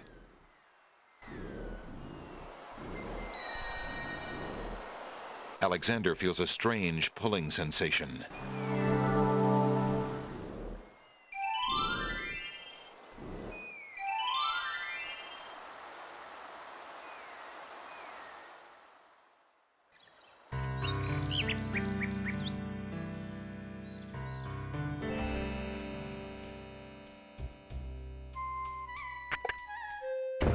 Jalo, how fare you? And what news have you from the castle? Prince Alex, how I fare is close to boiling. Have you seen the wedding proclamations around the village? I've heard rumors of the wedding, of course, but I didn't want to believe it, and I never thought it would be so soon. Cassima. Married. Oh, it is an unpleasant thing to swallow, friend. If only I knew Cassima wished it. Tell me about the Vizier, Jalo. The Vizier? Now there's a dangerous subject. His name is Vizier Alhazred.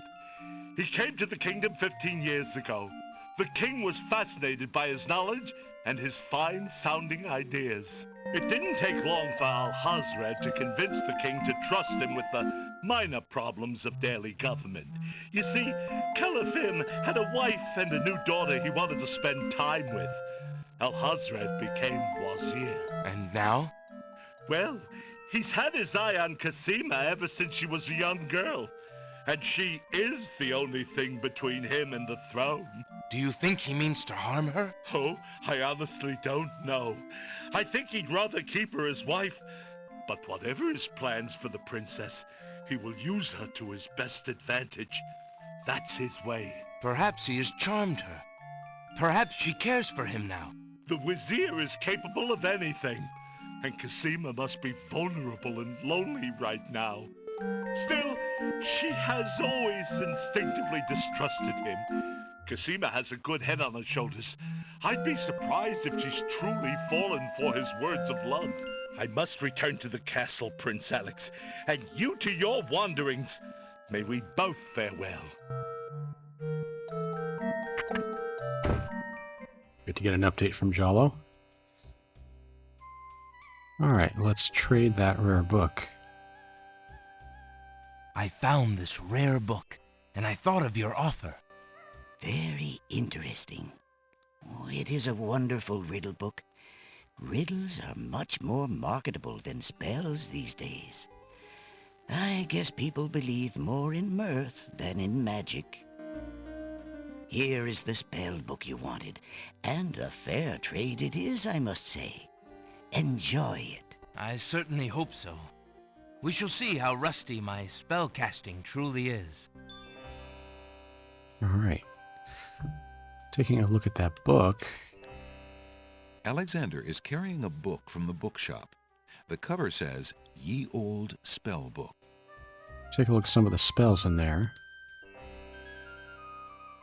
And kind of harkening back to King's Quest III, when Alexander had cast spells in Manannan's house.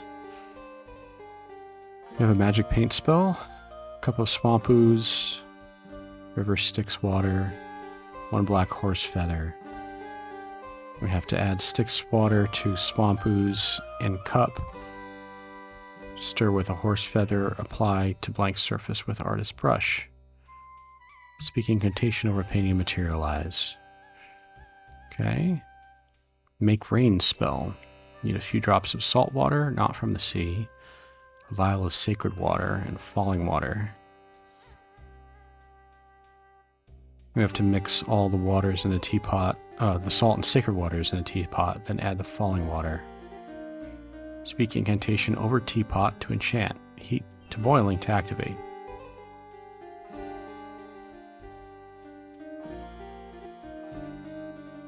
Harming a creature of the night. One skull full of hot oak embers, a bit of sulfur, strand of pure-hearted maiden's hair. Oh, we got that strand of hair.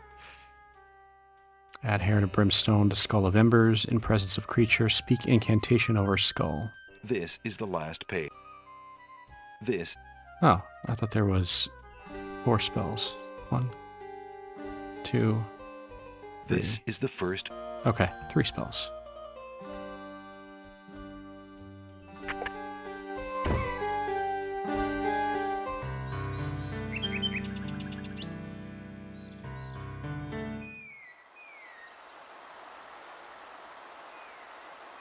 Alright, there's a couple things we can collect already on Isle of Wonder. Alexander pulls out his magic map. For the spellbook. Alexander feels a strange pulling sensation.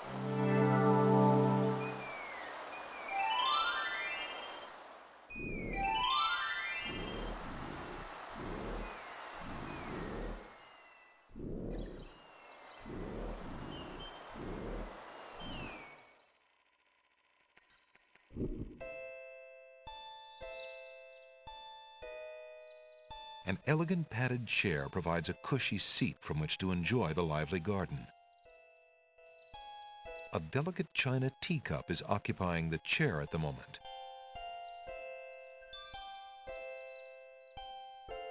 Alexander takes the teacup. One of those spells called for a teacup. Let's take a look again. I think it's the first one, the magic paint.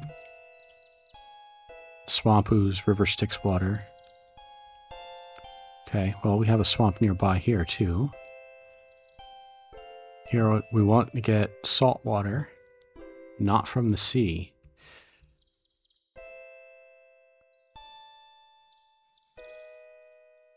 Okay.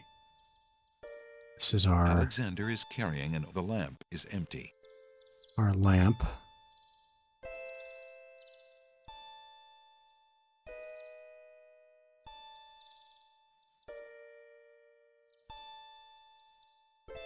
Hello. Aren't you a bunch of fine-looking young plants? Goo-goo gaga. Apparently, the baby's tears haven't learned to talk yet.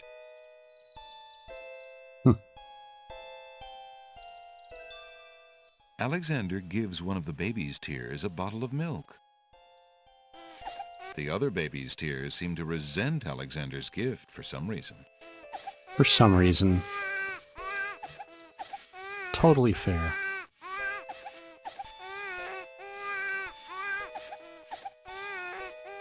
Let's get that salt Alexander water. collects some of the baby's tears in the old hunter's lamp. We made the babies cry for salt water. I hope we feel good about ourselves. Okay. That bump on the log does not look particularly conversational to Alexander. The swamp gurgles an inaudible reply. We get some swamp ooze in the teacup. What do you think you're doing? You startled me. I was just getting some swamp ooze. Well, you certainly won't get it there! That's not swamp ooze! That's swamp sludge! He's right, you know. But he could be a little nicer about telling you. He's not a very pleasant stick in the mud. Nobody asked you! Be quiet! Oh, the trials of being a mere bump on a log.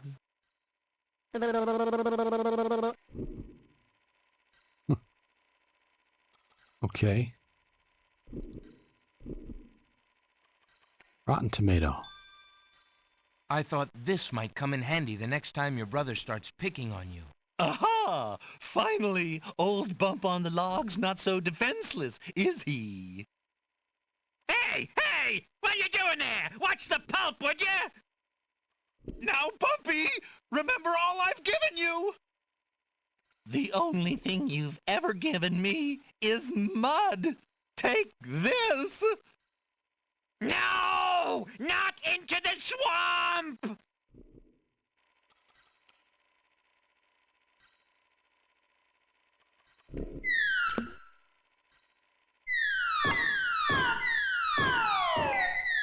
Hey, okay, I give up. Geez, sorry. Well, I guess it's not very pleasant having things thrown at you. I'm sorry.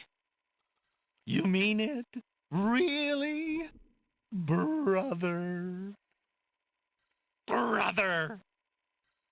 Stick in the mud and Bump on a Log, exhausted from the battle, immediately doze off into naps. Rotten Tomato, being equally lazy, decides to join them.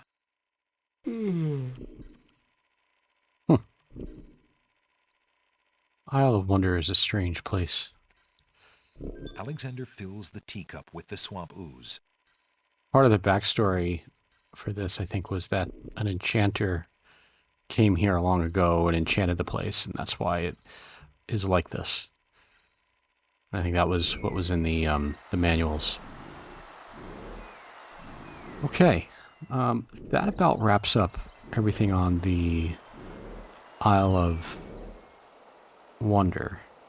I think next is the Isle of the Sacred Alexander Mountain. pulls out his magic map.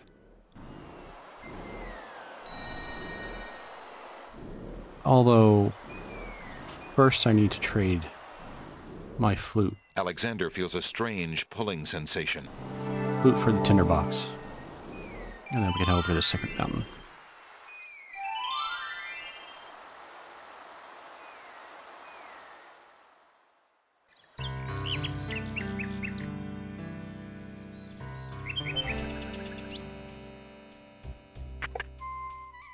Good day, Prince Alexander. I could have done this when I was here before, but I forgot about it.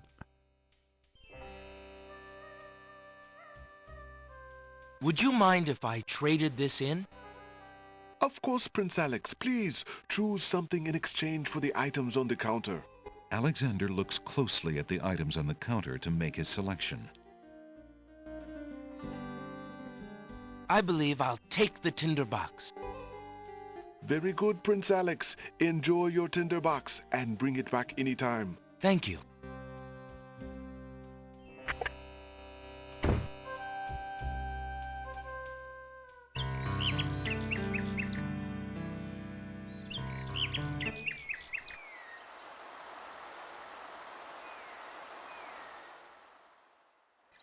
Alexander pulls out his magic map. Alexander feels a strange pulling sensation.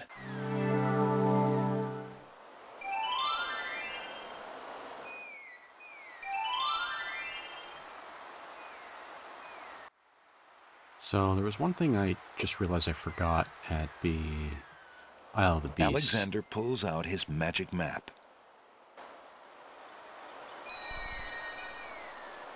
Alexander feels a strange pulling sensation.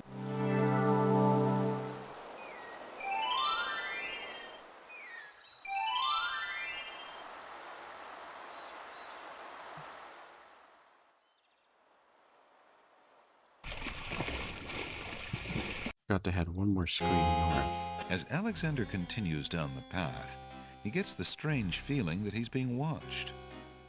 Come on over here and see what I'm doing with these flowers. Never mind that stone fella on top of the gate. He won't hurt you any. He's just there to scare you. Uh-huh. Sure. A brick lies in the grass. It must have come from the old brick wall. A stone archer sits atop the lintel of the gate like a silent guardian. His stone bow is tightly drawn and fitted with a single stone arrow. A pleasant-looking middle-aged man is busy tending a small garden just past the wall. The path through the woods runs through a gated wall here. 2 stone statues stand guard on the gate's lintels. To the north, the path continues on through a hedge of roses and a dainty gazebo. A man tends to a small garden plot on the other side of the wall.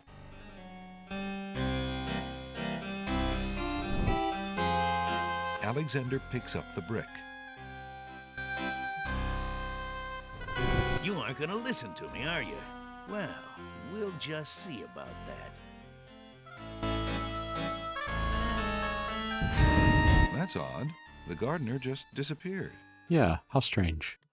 I like how, even though the genie is completely obvious at this point, the narrator continues to play it dumb. Small speckles of sand stand out against the otherwise gray brick.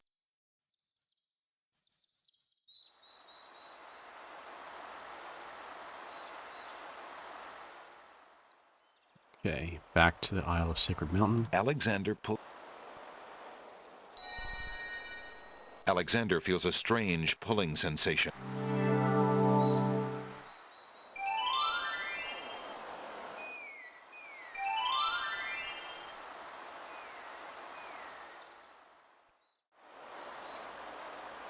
Okay, so we need the manual for this part in order to solve the Cliffs of Logic. There appears to be no way past the cliffs. Though roughly hewn, the cliffs do not provide regular handholds for climbing, and they seem otherwise impenetrable. There appears to be something etched into the face of the cliff. Alexander decides to get closer.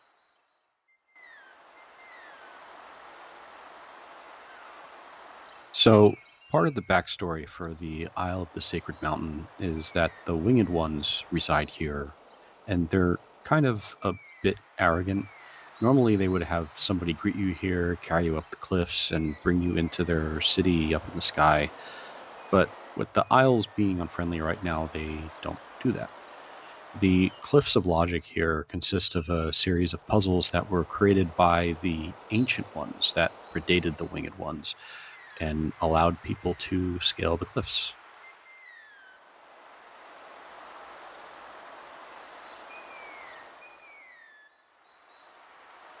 So, see, the first challenge here is only those pure of heart will be able to rise the Cliffs of Logic, and it calls out rise. So, R-I-S. Huge blocks of stone erupt from the granite cliffs.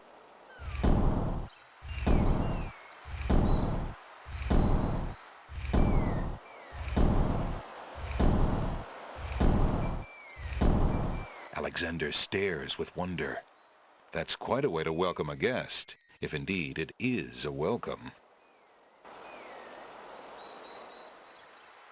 The steps cannot...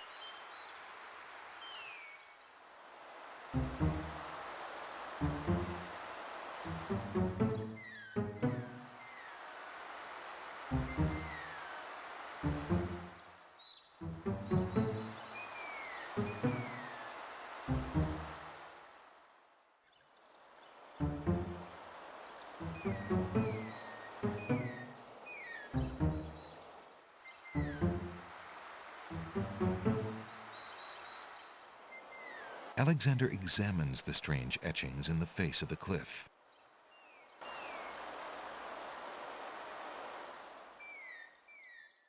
Okay, one of the sayings the ancient ones had was, "A master of languages will soar." And they have these archaic symbols, hieroglyphs, that they use to represent different letters. So, S.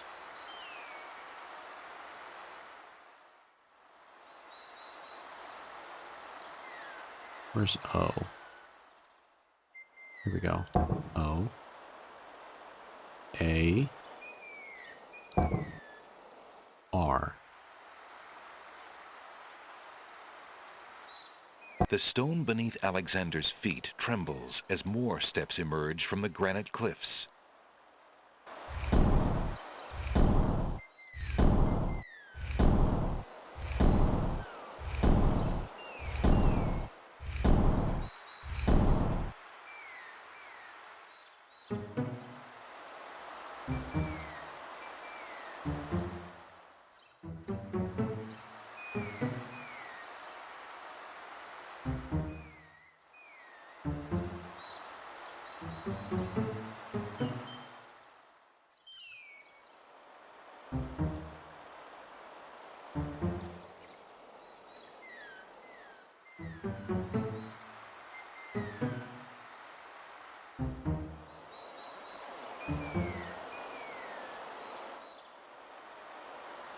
Alright, save. Take a look. Alexander examines the strange etchings in the face of the cliff. Okay, so the third challenge is called the Stones of Stealth.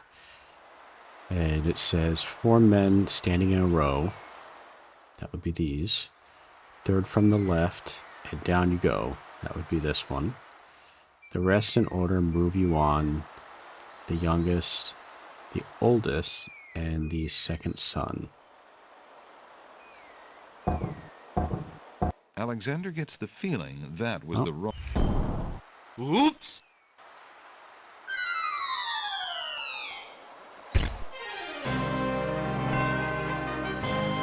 Tickets only. Next. What a riddle. Stones of Stealth. Find a guide to keep your health. Oh, I guess I did that wrong.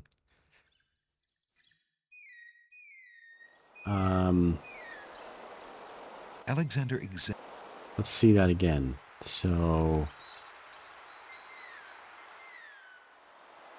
if this is, we want the third from the left, right? 1, 2, 3 is down you go. So we don't do that one. The rest in order move you on. The youngest, the oldest, and the second son. Wouldn't that be this one? Oh no, third from the left. I was counting from the right. Well, therein lies my problems. Alright. So then the youngest, oldest, second son. The stone beneath Alexander's feet.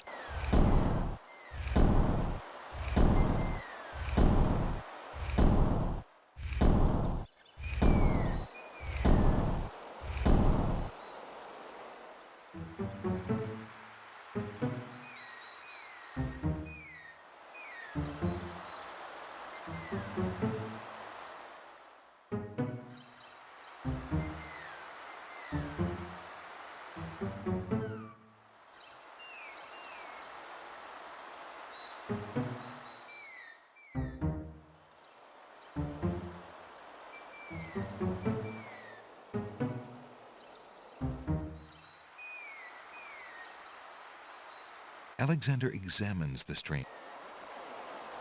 The Sacred Four. Okay. There were 4 things that the ancient ones considered sacred. Let's see. Here we go. The Sacred Four was the emotion tranquility, the color azure, the creature caterpillar, and the element air. Obviously a lot to do with flight in there. So now we need to pick the symbols associated with those 4 things. So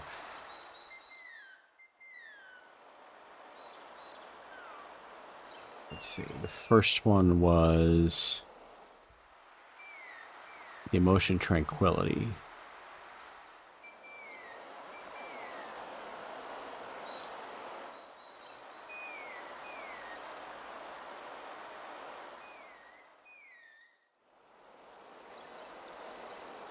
Okay, that's the letter D, which looks like this castle thing. Let's see, the color azure is the letter O. It's this one.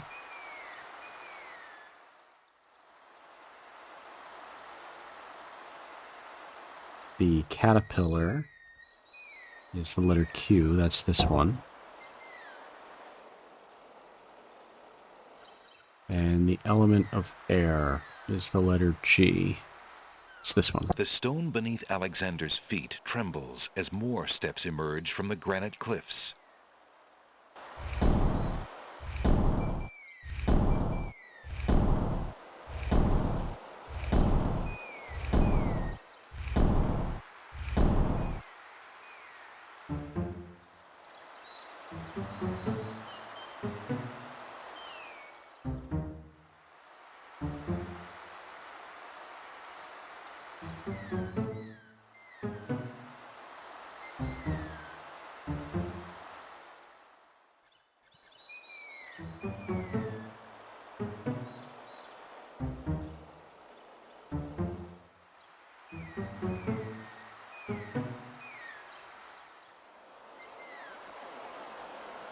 Alexander examines the strange etchings in the face of the cliff.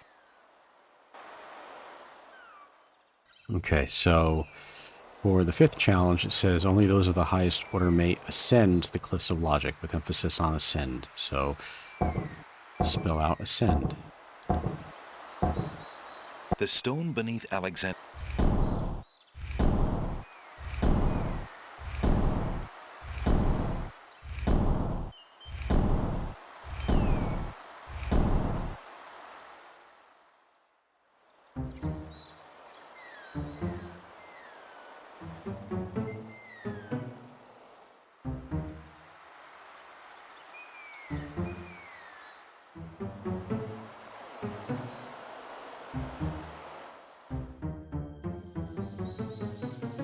There we go, and the genie again.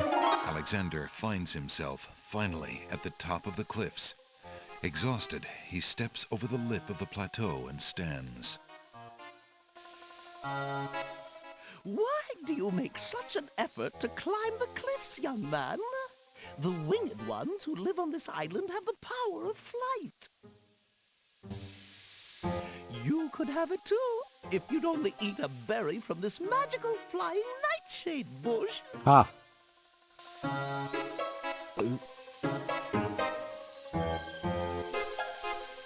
Wow, okay. Sure, lady. See?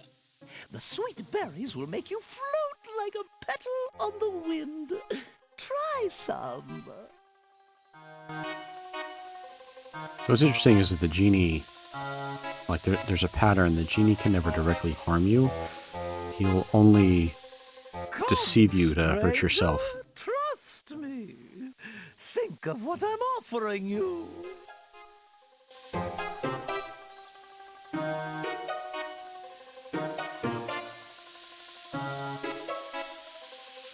But who are you, matron? Who cares? Hey. I mean, I am only a poor old woman who wishes you well, handsome stranger. Think of me as your grandmama, if you like.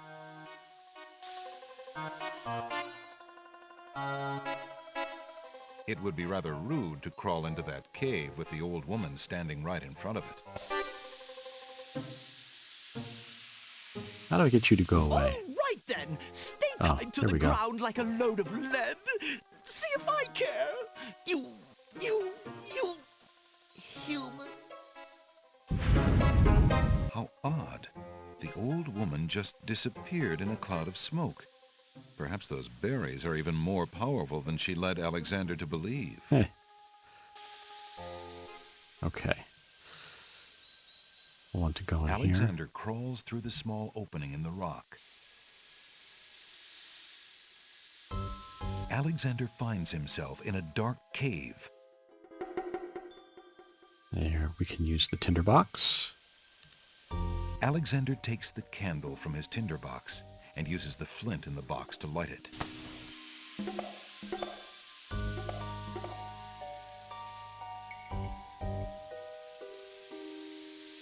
Dead end. Nothing. On the wall opposite the cliffs is the vague outline of another opening in the rock.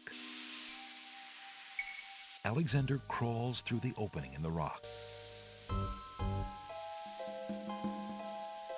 The lighting in this part of the cave is better. Alexander extinguishes the candle's flame and places it back in his pack.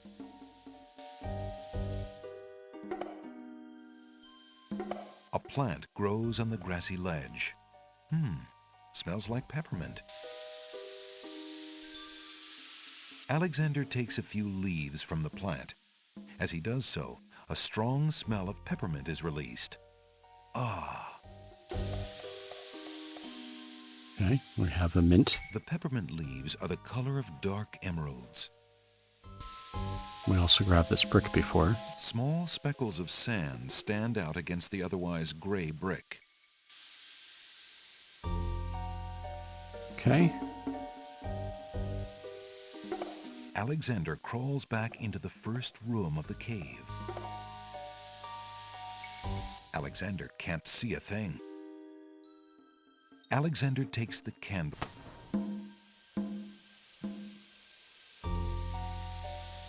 Alexander crawls back through the passage to the top of the cliffs.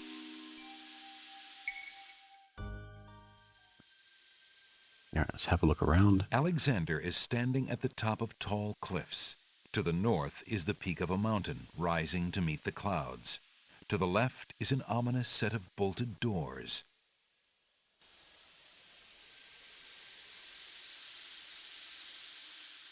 All right, once I head north, I'm going to be stuck in the next stage for a while.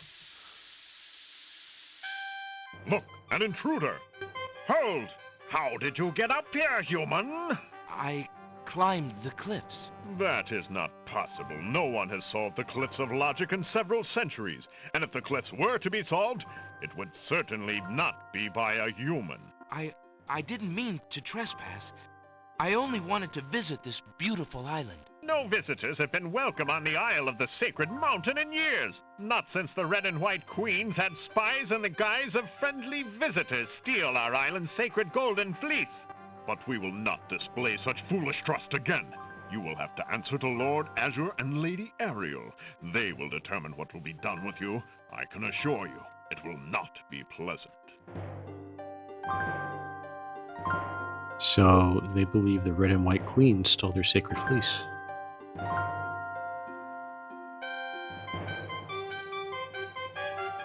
With what trickery did you master the cliffs of logic and reach the city of the Winged Ones? Only the magic of clear thought, my lord. I meant no harm. The cliffs of logic. It is the sacred oracle's prophecy, Azure. Yes, Ariel. It is lucky for you, human, that climbing the cliffs of logic is part of a prophecy that I cannot ignore. We have just been ordered by Vizier Alhazred himself to dispose of any strangers that might land on our fair isle. But the prophecy would have a different fate befall you. The prophecy predicts that whosoever climbs the cliffs of logic will defeat the Minotaur. The Minotaur has violated our sacred catacombs and eats our young in sacrifice. Our own daughter, Lady Celeste, was taken there only this morning as his most recently demanded offering. A dilemma, then. Whom shall I obey in regards to your fate? The Oracle or the Crown? But since Alhazred did not dictate how I was to dispose of intruders, and since you cannot possibly survive the catacombs, your imprisonment there should serve both purposes quite admirably. I will not resist you in this, my lord. I shall do my best to save your daughter. First, I must tell you that the catacombs are a labyrinth of rooms, a place of exceeding danger. You will need many tools and clear wits to survive it. I am ready. Very well. My guards will take you there now. You seem courageous enough, but the catacombs will determine how brave you really are. So, yeah, you can see the arrogance on full display.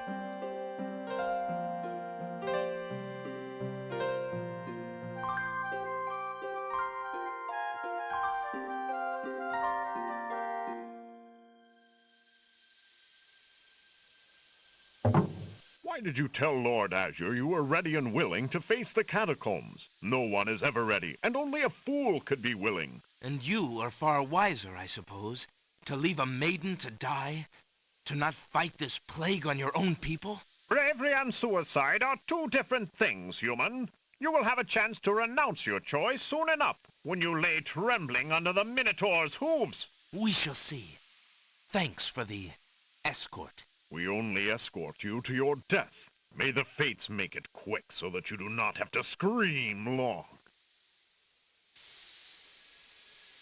I like the Roman influence on the winged ones. The catacombs entrance door is locked from the outside by the Winged One's guards.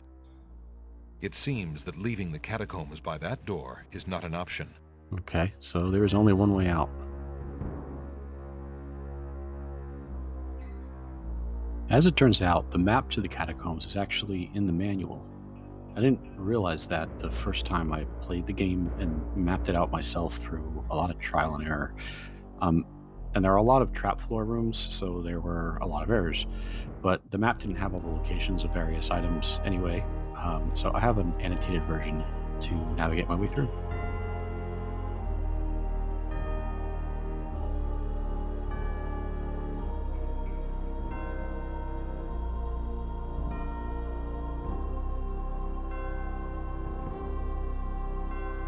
The walls of the catacombs are made of massive stone tile. That's the north wall of the room. Niches in the wall form stone burial beds. Ancient bones lie crumbling on the unyielding rock. The remains of several unfortunate souls haunt the room. These bones seem more recent than the ancient catacomb bones that Alexander has seen so far. Perhaps they were victims of the Minotaur. Or perhaps they died while wandering lost in the maze. 3 of the skeletons are completely intact. A lone skull lies on the ground among the skeletons. Where the skull came from is a mystery, since the other remains seem to have their skulls intact. Alexander picks up the skull.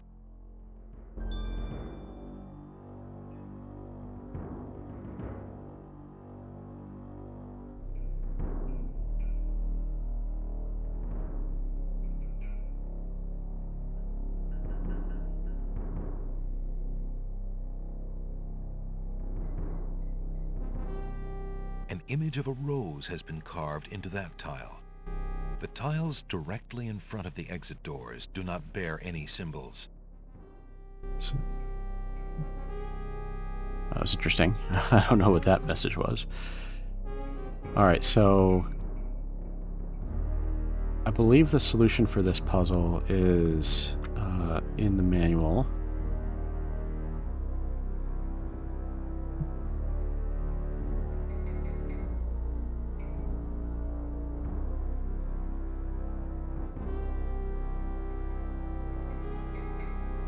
So it says 3 roses laid upon the bower, a scythe for he who cuts the flower, a crown, a dove, most noble race, thy bones make sacred this dread place. Okay, so we have to go in the order. So 3 roses, a scythe,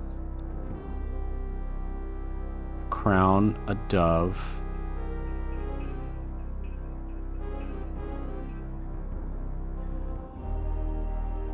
and then thy bones. It's hard to make out that that's a dove. That tile bears the image of a dove. But thankfully it tells you that, if you need to know. Alright.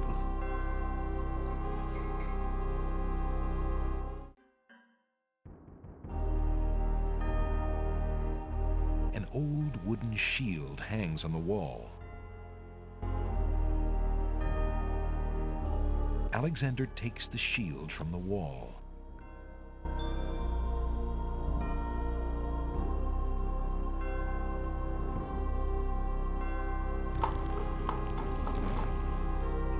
It's the sound of the Minotaur's clanking heels, feet, hooves. Niches in the wall form stone burial beds. Ancient bones lie crumbling on the unyielding rock. Alexander notices that this skeleton has old coins over its eyes. Let's just take from the dead. Alexander finds 2 coins on the skeleton's eyes. He takes the old coins.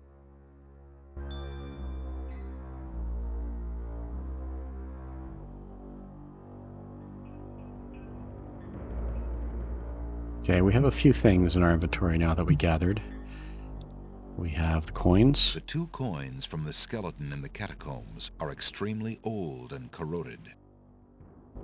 Alexander is carrying a human skull. Skull and shield. The otherwise plain wooden shield is embellished with a silver cross. Okay, next room is another puzzle trap room. It's a trap. The doors have sealed Alexander inside. And the ceiling is coming down.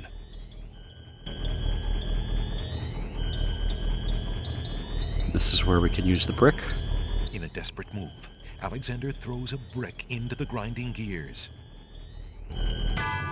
The brick is caught between 2 cogs. The gears shriek and shudder. The mechanism grinds to a halt. The ceiling is stuck. The trap is sprung.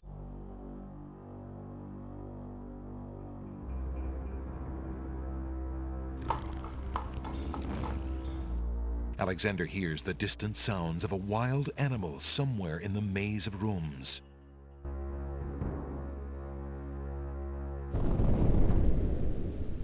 Sounds! A trap floor!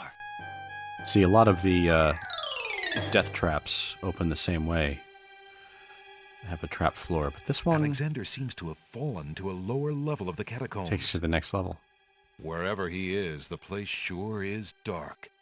Alexander can't even see his hand in front of his face.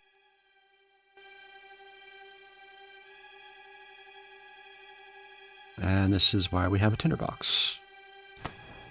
Alexander takes the candle from his tinderbox and uses the flint in the box to light it. Aha! So that's why it's dark in here. A torch is out. Alexander lights the extinguished torch and puts his tinderbox away.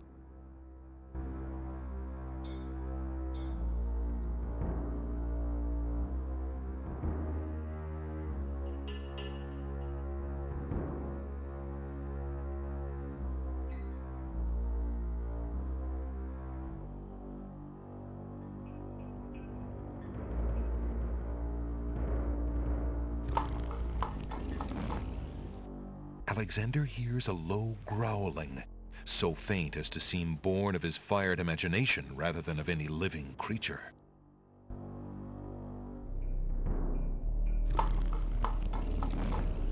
Alexander hears the sound of a wild beast again.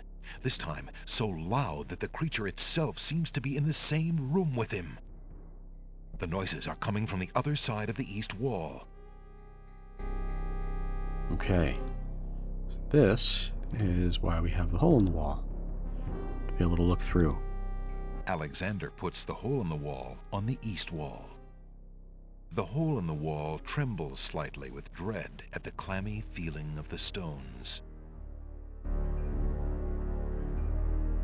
Alexander peers through the hole in the wall and sees just another room in the catacombs.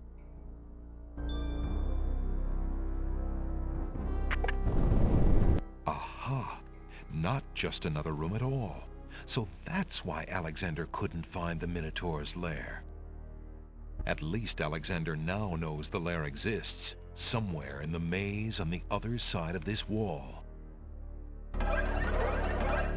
Uh-oh. While Alexander contemplates what he's just seen, the hole in the wall, frightened by the Minotaur, makes a run for it. Alexander hopes the little creature finds its way home to the Isle of Wonder.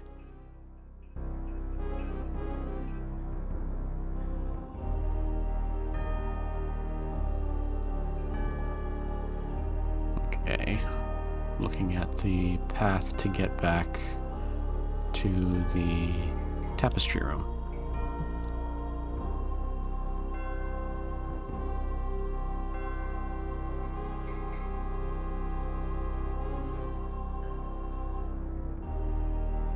The music in here reminds me of Ultima 8 Pagan, particularly the chorus part, which I guess is thematically similar since it had a lot of catacombs. A very beautiful, very dusty tapestry hangs on the wall. Alright, let's save.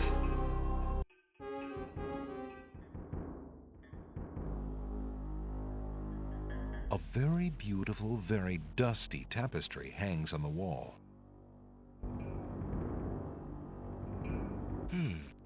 This tapestry looks familiar. Now let's see. I don't feel anything. Aha! A hidden latch. Alexander triggers the little latch. A secret door rolls open. Okay.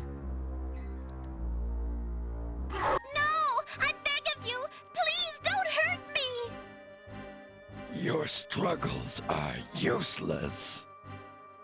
It's the Minotaur, and he's struggling with a Winged One's girl. She must be Lady Celeste. Okay. Get that red scarf. Alexander steps forward, determined to use anything at hand to save the girl. But before he can do anything... You there, human! Help me!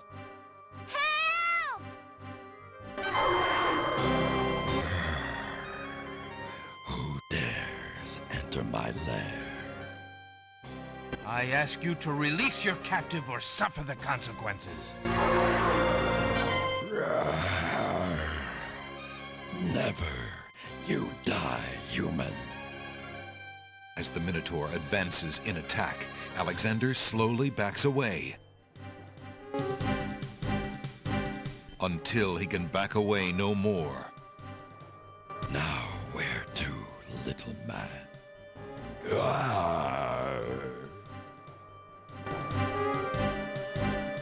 Alexander, his back inches from the fiery pit, tempts the Minotaur with the Red Queen's scarf. Look here, you bully! Nice, bright red. Red. Now you die.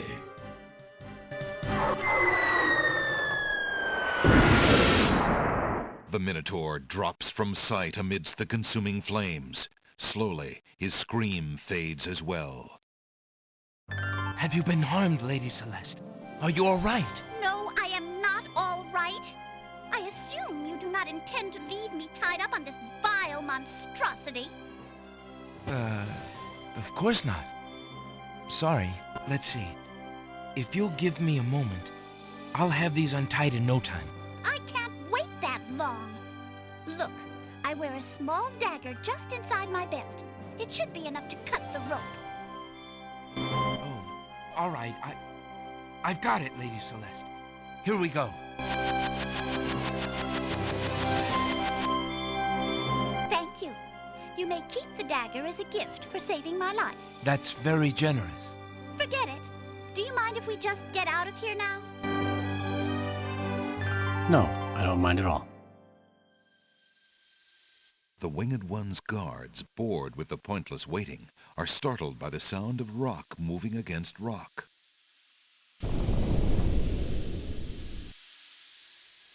Lady Celeste, bide thee well. I'm quite well, thanks to the bravery of a mere human. So much for your superior intellects. Yes, milady. Now bring him along. I'm going home.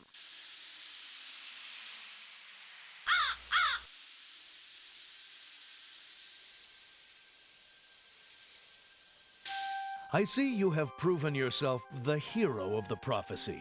Well, I am expected to thank you for saving my daughter's life, so I thank you.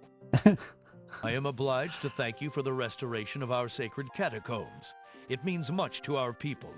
We have already begun the process of clearing the deadly traps from its rooms.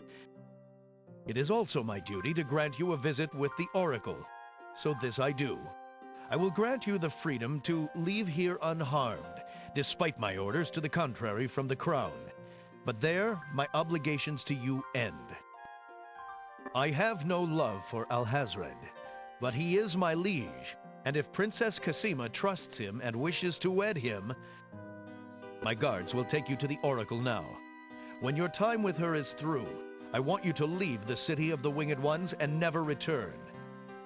I don't know who you are or what you want here, but I will not disobey my crown further. I thank you, Lord Azure. I will respect your wishes.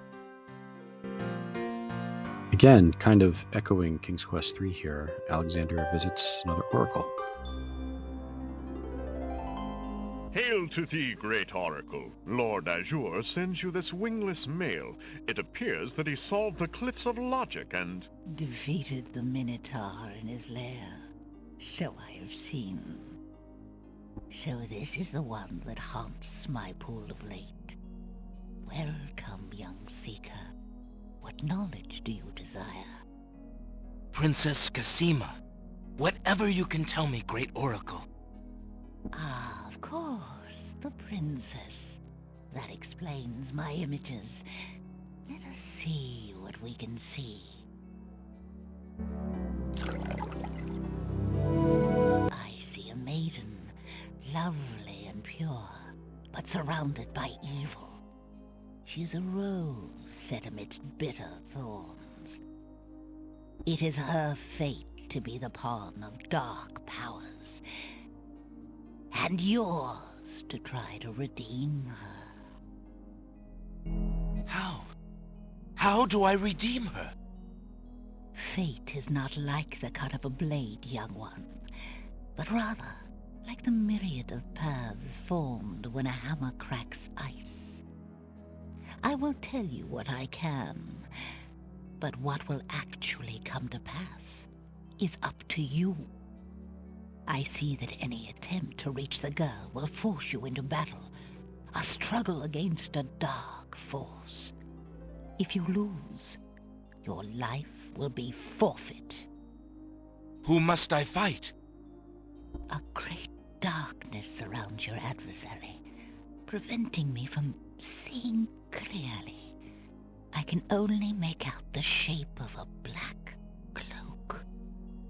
But before this final struggle, I see an infiltration, a dangerous game of hide-and-seek in corridors filled with enemies. The risks are high, but it is the only way to reach the one you seek. There is more than one way into this place. Your choice will dictate much. What else do you see, mighty oracle?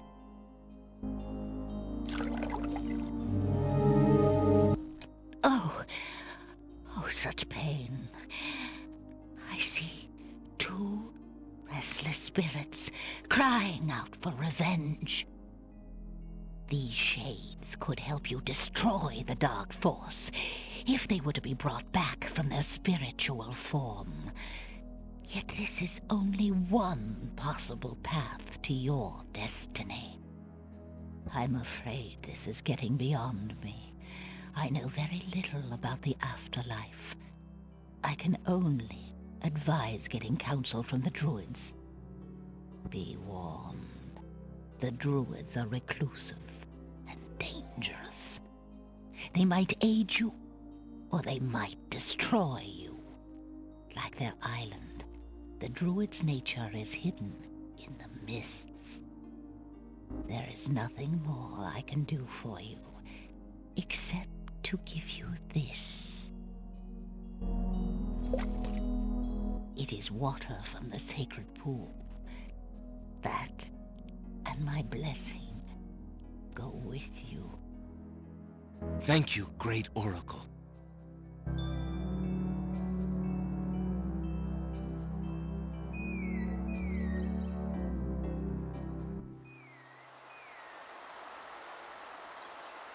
Okay, that concludes the solution for the Isle of Sacred Mountain.